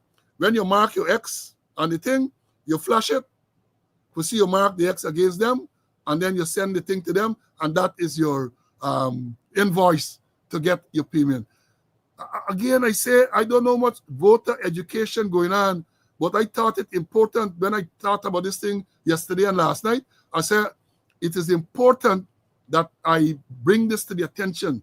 And I know they had some talk about it, where GCOM said that people should be allowed to go in with the cell phones, and then recently I saw something, maybe they're still debating that. No cell phone should be allowed in the polling booth. I know GCOM said that it's an offense to disclose who you vote for in that manner. That is what they said. But when people show that, let me say they show their vote for PPP, like Kashif Mohammed did, who can charge you? Who will charge him, or who will charge them? Because they're the ones who are encouraging that in the first instance. So who can charge them? Folks, these are serious, serious things. And the ranks should be educated. And that I believe, but you can't depend on the police officers to do that, because you can campaign in the training institution for them to vote for PPP. So what do you expect he can do? That is the allegation he campaigning. What do you expect him to do? They're telling me to vote. When they come there with the president there, he tell them, go and go make a video recording, praise the president. They get the thing so comical, posting all over social media. All over social media. I am saying that this is very, very important. The way out the ballot for the joint services, or those ballots are handled, to ensure the secrecy of the ballot. And in general, I say this thing about cell phone in polling booths should not be allowed. Should not be allowed. And I know Winston Jordan, former finance minister, on Thursday, he was making the point, and I fully endorse. You get observers, they come as observers, they see all kind of irregularities, and partly the mandate doesn't include them making objection before. So they're going to wait when everything done. They're going to write a report and point out all sorts of things. What sense does that make? What sense that makes? What sense that make? I don't understand. So the people should be educated. GCOM should be the one responsible for that. But GCOM is so polarized. I don't know that they're going to do it. But these are things should have been told to people, all the joint services ranks. Maybe I have not explained it properly, but they should have been the ones to explain this in detail to the ranks. The next thing, before I bring in CC, right? I know how they operate, Nobody can force anyone, including a member of the force, to vote. It is your choice whether you want to vote and who you want to vote for. But I know how they operate. So I could imagine next week, Thursday morning, instruction passing, falling all the ranks, and marching them over to the polling place, especially those who are in training. I can anticipate, I can envisage that. Illegal, unconstitutional. Ranks being bullied to go and vote. Go and vote. Go. That is a personal choice. While we encourage people to go and vote, and we are encouraging them to vote and dash this corrupt government out, it is them to decide. It's for them to decide whether they want to vote or who they want to vote for. They should be presented with the opportunity to go and vote. You can't bully them, falling people, and all of these things. The observers, whether they are overseas observers, whether they're local observers, whether they are political observers, all of these things, they should be monitoring. Let me bring in CC. CC, your take on what I've said about the process. Go ahead, CC. Yeah, voters' education, yes, it is very, very important. The election has got to be free and fair. But I also heard that some of these ranks were promised further promotions if they vote for the PPPC. They were told, go with your cell phone and do what you got to do. When you finish your voting, flash it and bring it to me. Very senior officer, bring it to me and you will be promoted at the next promotion. There's what was told, So they need to have the voters' education. The time is not too late because they're voting on I think next week, Monday or something, not Monday coming, the other Monday. So we're appealing to them to make sure that they had proper voters' education. Make it simple to them. Let GCOM come and explain and make it simple so that the ranks will know how to vote. And it is your choice. It is your conscience. Vote with your conscience. And above all, voting has got to be secret. I repeat, voting has got to be secret. Yeah, voting got to be secret. Now, the next thing that should tell them, I sat down last night and I tried to remember what the process was when I was there, because as I indicated earlier, I had an involvement in certain aspects of the joint police in particular process. As I told about somebody mentioned it, two envelopes, right? I don't know if it's still there. Now, the next thing, that if for any reason a rank from the joint services who has been extracted from the main list is unable to vote on Friday, the designated joint services polling day. That doesn't mean that that rank cannot vote on September the 1st. These things should be explained again. I can't remember all the details, but I know that if for any reason you did not get to vote on the day designated for the joint services voting, there used to be a mechanism for you to vote on with the regular or the everybody else on the 1st of September, the designated day for the country to vote. Again, the officers and all these people to know these things and to pass it on to the ranks. Yes, we have a designated joint services day, which is on the 22nd of August, which is next Friday, the designated day.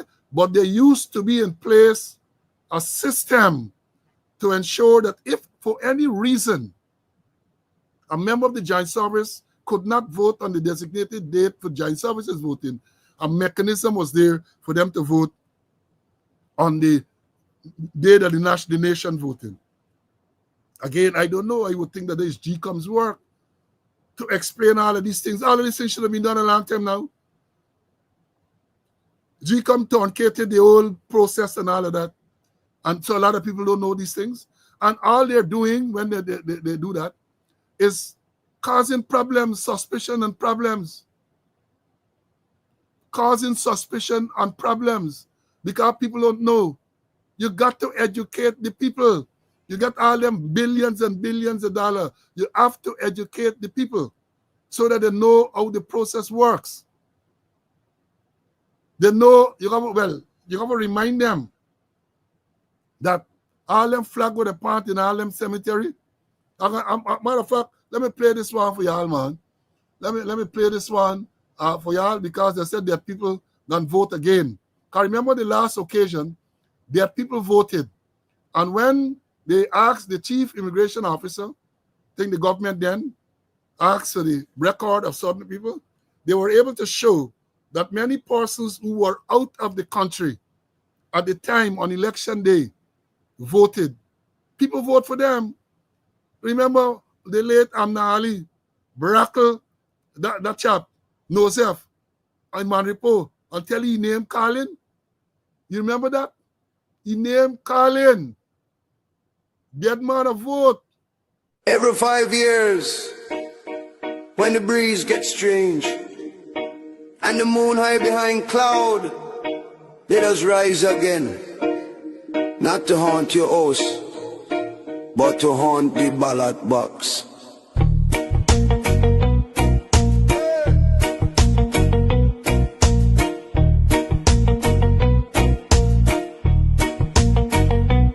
Every 5 years, them awake from the tomb, creeping through the night on election moon. Used to wear white, now it's blood red shirt. PPP colors and a smile that hurt. From Le Repentier straight to Brickdam Road. Name on the list like he's still in the code. Multiple IDs tucked in the hand. Voter guys voting all across the land. Voter guys voting Jumbe. PPP for life from the afterlife. You see, voter guys voting Jumbe. Marking X from the grave so mysteriously.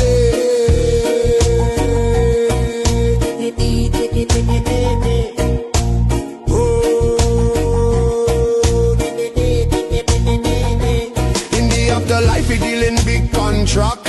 Road and bridge with a ghostly kickback. If you talk too loud, he drift through your walls. Say, shish, my child. The PPP call from Bartica Shore to Burbis Bridge. He floating cross like a phantom fridge. Nobody know how we pass the gate, but he first in line when it's voting date.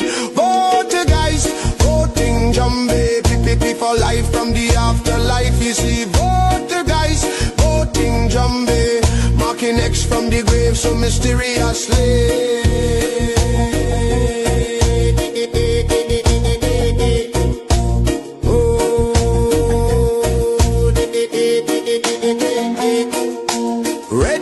Red shirt, change the sheet. Walk from the grave to the polling street. Dead today, alive on the roll. Election rigging is the only goal. When he done, he fade in the night. Whisper whispering low, PPP win the fight. Back in the coffin, back on the ground, till the next 5 years come around. So if you see a shadow in the polling line, and the man behind you cold as ice, don't turn round, don't make eye contact. It's just the voter guys, the voting zombie.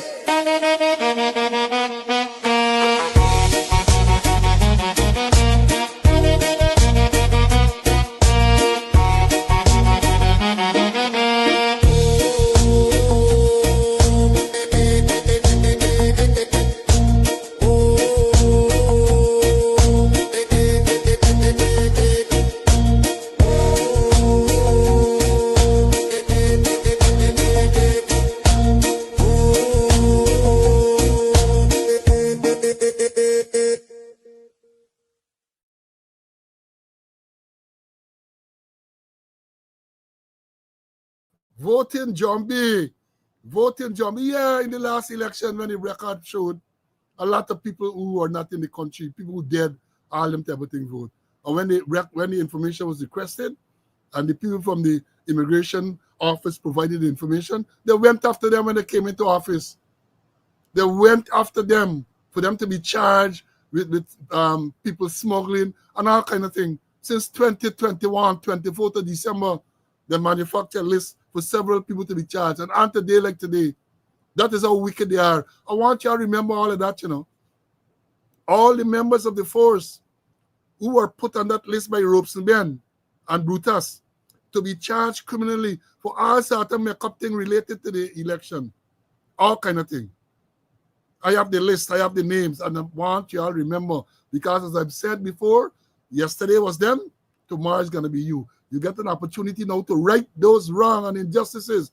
Get rid of these zombie voters. Get rid of them. They know the writing is on the wall. They are desperate. They know the writing is on the wall. Voting zombies, John. Yes, voting zombies. Let me bring in CC and for him to comment on this thing, because he knows about this list that I'm talking about. Ropes and Men list on the 24th of December 20, that was what, 2020. Christmas Eve Day, 2020. CC? Yeah, I remember the list very clearly. It was clearly. And it didn't say proceed with disparate charges. You know, proceed with criminal charges. Was a Christmas Eve Day gift.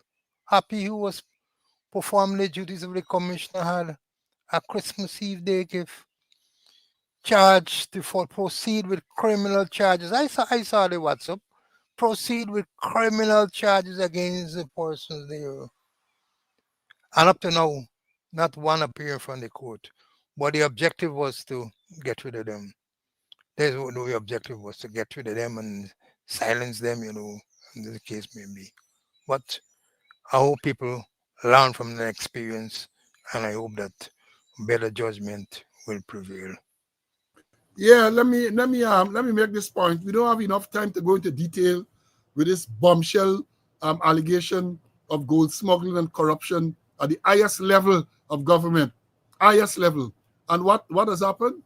Some of you might have noted. We're gonna deal with it in great detail, but I think it was important today for us to deal with this vote buying attempt with the Giant Services and the Giant Services voting, and this nonsense with UTAD and Jagdio and the Mohammed visit to the Venezuelan embassy. That was important. But let me give you all some look forward, because this allegation was made by Junior Bosch about the man detailed, the man went into great detail. Those of you by now, I'm sure most of you would have seen that video.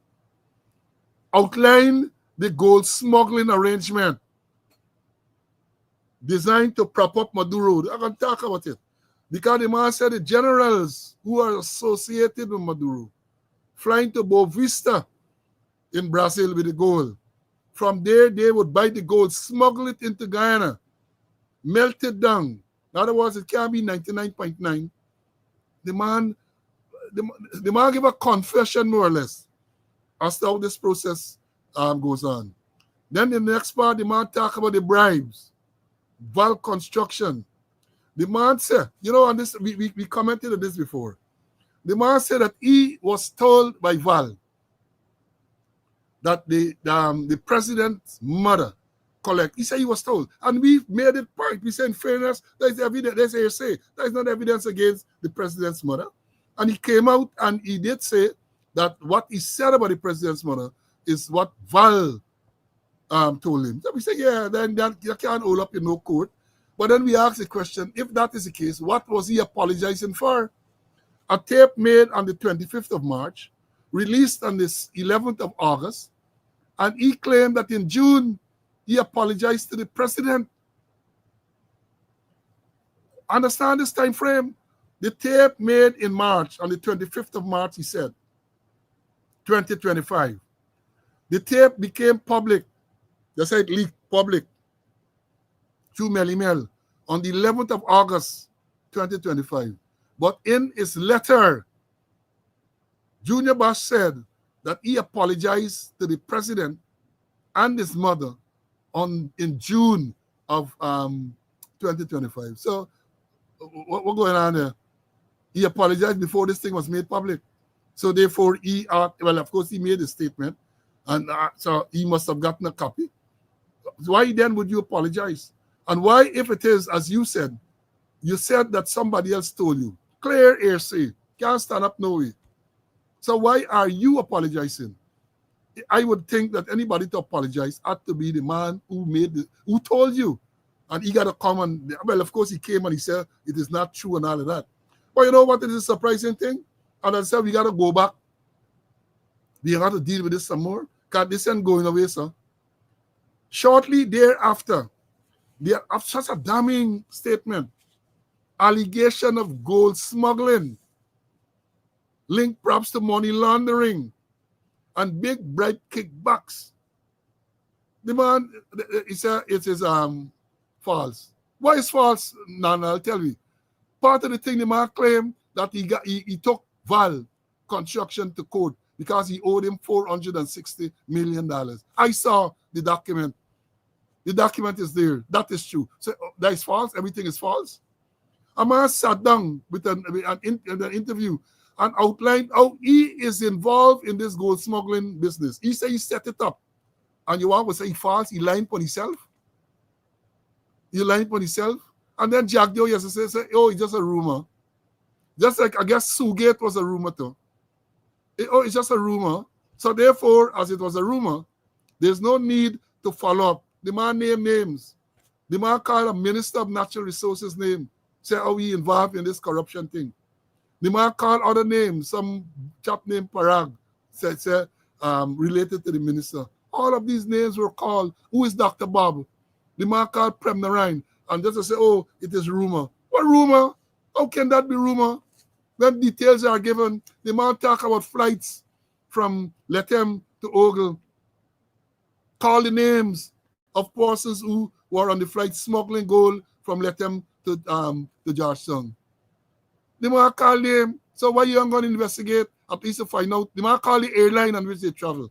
And anybody will tell you could go. At least those parts could be verified that these people did in fact travel. At least to substantiate that part. You can't say the purpose of the travel, but at least that will tell you, yes, the people did travel as the man claimed. All of that. And let me say this, before I bring CC in for his closing and all that, let me say this.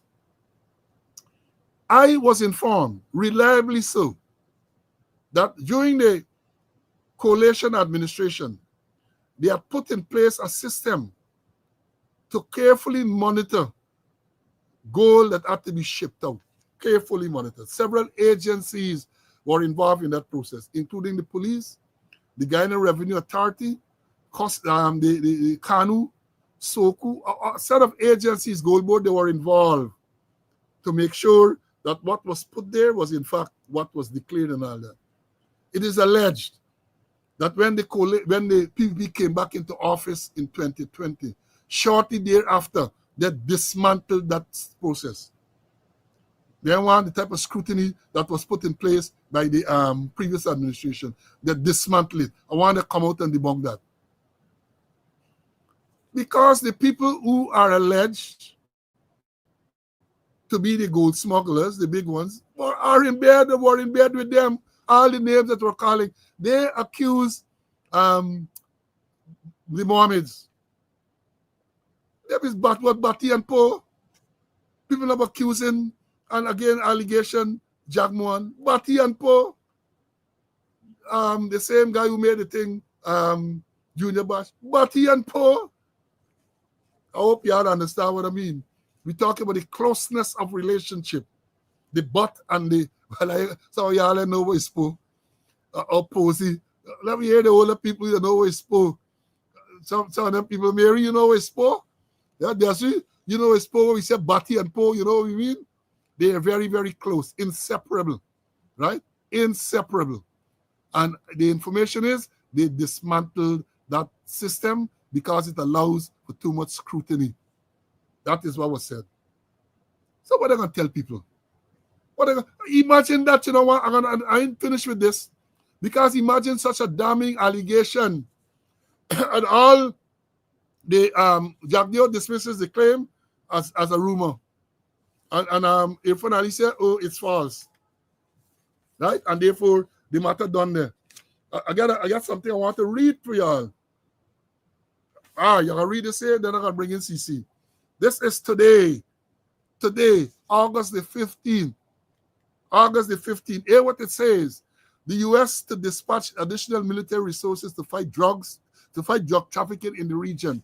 This is today, August the 15th. This is news source. The U.S. government has announced plans to dispatch military forces to strengthen the fight against narco trafficking in the Southern Caribbean and Latin America. The move is expected to target drug pushers and drug gangs from Venezuela and other countries in the region. I guess other countries mean Guyana too. U.S. Secretary of State Marco Rubio on Thursday, that's yesterday, made specific reference to the drug gangs in Venezuela and described the Venezuelan government as a criminal organization, while noting its alleged involvement in the drug trade and its threats against oil ships in Guyana. The cartel, the Soles, is one of the largest criminal organizations that exists in the hemisphere, which unfortunately has not been given enough attention. It is a cartel that today is indicted in federal court of the United States. It is not a government. The Maduro regime is not a government. It is a criminal organization. Quote, the Maduro regime is not a government. It's not a legitimate government. We have never recognized them as such. They are a criminal enterprise that basically has taken control of a national territory of a country, and who, by the way, are also threatening U.S. oil companies that are operating lawfully in Guyana. So the president has been very firm.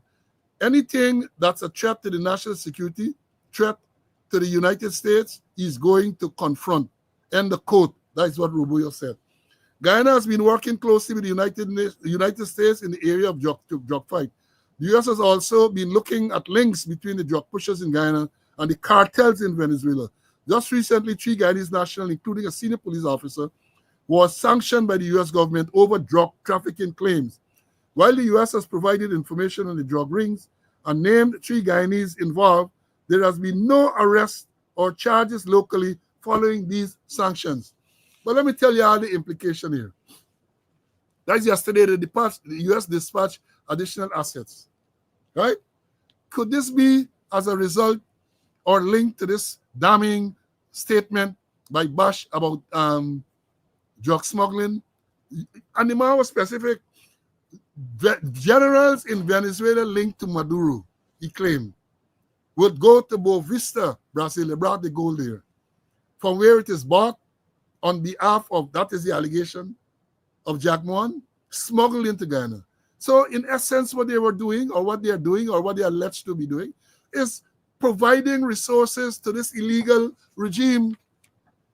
If the generals bring in the gold, and they said the gold is bought in US dollars, this operation, as is described by Junior Bash, is an operation not far beyond the gold smuggling. It's being used to finance this illegal regime that the U.S. Secretary of State spoke of. He said it's not a government. It is not a legitimate government. We have never recognized them as such. They're a criminal enterprise, which reminds me of what GHK Lal says or said about the Guyana government. Let me read it to you all. He said, what we have today is not a government, but a gang of gangsters. For the most part, what Guyanese have as for leaders today are nothing more than out of control lunatics, pathological liars, unreconstructed racists, and political sadists. This statement or this move, guys, not only a statement by the US to send additional resources into this region, was giving them more nightmare. And you want to tell me, in light of this damning bombshell allegation by Bush, oh, very nonchalantly, they say, oh, it's a rumor. Now they'll say, oh, it's false. Might be rumor to you, might be rumor to false, but might be false to you. I sure the US to the US is not rumor. I sure to them it's not false. What's the ride? What's the ride? Let me bring Mr. Conway for his closing. CC, let me hear you on this thing, man. Your closing remarks, please. All right, I'll go more into details on Monday. But in Makumi, here's it, a whistleblower giving details, and the supreme legal influencer of the government just shut it down without no investigation. I'm going to give you two parallels. I think I gave them before. Where I'm not going to go into details now. The next time we reach, where Frank Swapiko, a detective sergeant, blew the whistle and shook up the NYPD. And then down under, a woman by the name of Shelley Ann Huckstave, a prostitute, a lady of the night. Nowadays, they would say a commercial sex worker. And as Sparrow might describe her as a wabbin, blew the whistle and shook up the New South Wales Police Department. I'm going to give you more details, but let me talk about two other quick things here. Remember, I've been talking over and over again that the police in region number 8, the top ranking people, are not going into their district, into the North Pakaraimus. I'm happy to report that a team led by Deputy Superintendent Davison went into the North Pakaraimus, K2, Paramatakai, Kopinam, and other areas, and had great interactions from what I learned from the residents there. I still have my contacts. They had great interactions with the police, with the civilian there. But they still to go to Monkey Mountain, they still to go to Orange Duke. And I hope that the commander there would take a leaf off of the Deputy Commander Davison book and go himself and talk to the people, visit the area. And remember the same commander? He was second in command in Borbis. And after one of his bar hopping, he was involved in a fatal accident with a motorcyclist. And before the Martins get rubbed off, he was deputy commander in Borbis, transferred to originate as commander. And then recently, he promoted to a senior superintendent. Tell you, things happening. And then community policing.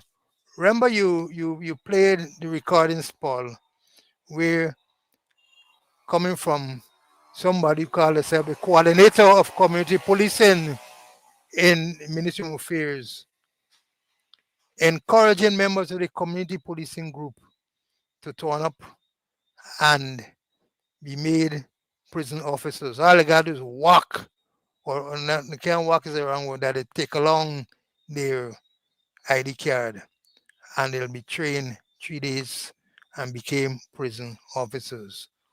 But the same community policing people are perturbed that since the last local government elections. They work. They were told they get paid and then get a cent. The police blaming the Home Affairs paying the police. They ain't get sent. Their work as provide security for ballot boxes. The thing is that we don't have enough regular members of the force, so they're utilizing the rural constables to work at polling places, to escort ballot boxes, etc. On payment where they pay, they ain't get a cent. And I warning them, again, them a little hint. I hear some of the community policing people who are constables say they're getting down for work election, but they're not going to work until they get paid. When they pay them for the local government election, the last one, and they are sure that if they work at this election, they're going to get money. They're not going to turn up, they're not going to work.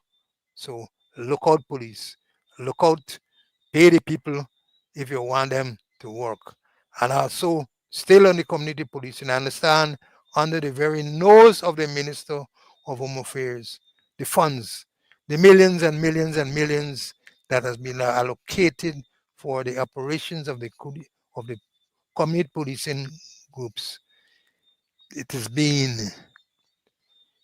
scooted out illegally under the very nose of the minister.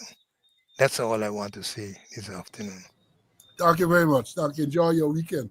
Now, I have a few more things to tell you about. Look, you got to get this therapy. With our access to cash secured, we moved forward with the deal. As a final step, Sue took our colleague, Mr. Chan, next door to meet the Vice President himself. Thank you so much for seeing me. Yeah, please have a seat. Jagdo avoided talking specifics, but told us how close he is to Sue. Do you understand our deal in detail? I'm not getting involved in business. You will get the support. Sue is my friend. He gets all the support. We have to be clear about all the agreements. Sue deals with all the agreements. I don't. I understand. The thing is that my thing is that I'm in government. I understand. So I assist from government side. I know. That's it. Sue interjected, telling Mr. Chan this wasn't the place to talk about the bribe. 因為佢由都係啦，即係我要知道，即係啲錢係入咗佢嗰度先得㗎。如果唔係 ，Okay, thank you so much for giving me time. I hope I can see you again. Yes, thank definitely. you. 佢隻手永遠係好乾淨，好乾淨。 The man entertaining Chinese businessmen in the living room and tell you Sue deals with that. And they are the people who talk about corruption, you know. Sue deals with that.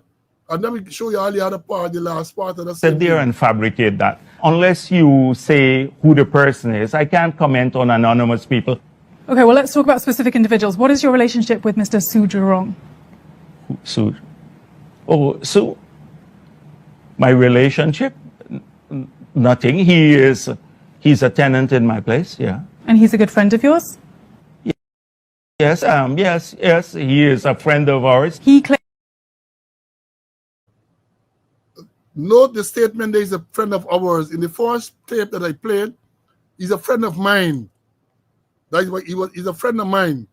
But when the name Sue surface now, right? If you hear dance, man get speed wobble, he's a friend of ours. That is what he said. A friend of ours. And let me tell you this. We talk about klepto. You know the word klepto? Klepto. Thiefing. Talk about kleptocracy. And hear what it says here. Kleptocracy is derived from the ancient Greek word meaning thief. So when man call you klepto, thief, kleptomaniac, you're a thief. And rule. So the klepto part is the thief, and cracy is government rule.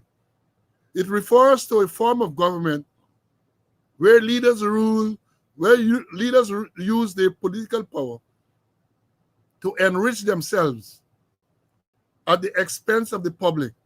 This often involves stealing public funds and resources, bribing officials, and using international connections to launder the stolen wealth. That is what kleptocracy is.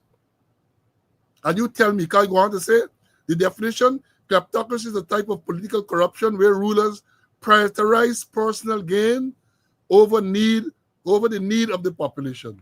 Check. How it works. Leaders exploit their position to steal public funds, often through embezzlement, bribery, or abuse of power. Check. International connections. The kleptocrats often use international financial system to launder their stolen wealth and protect their assets, especially in countries with strong rule of law norms. Check. Impact. Kleptocracy undermines democratic institutions, hinders economic development, and can lead to widespread poverty and instability. Check. Key elements. It often involves the use of offshore accounts, shell companies, and other methods to hide and launder stolen assets. Check. Right? Then it says examples. Some examples of countries facing kleptocratic regimes include those with high levels of corruption and authoritism. So much so that they banned the word corruption from parliament. The speaker banned the word corruption from parliament. And it is so prevalent and evident in every aspect of governance. And then they want to come after people you talk about it. Why are you going to talk about it? I am going to talk about it. Corruption. And let me tell you all this. You see the thing when we talk about the police and all that did to the police and now they're trying to get the vote. I ain't done there.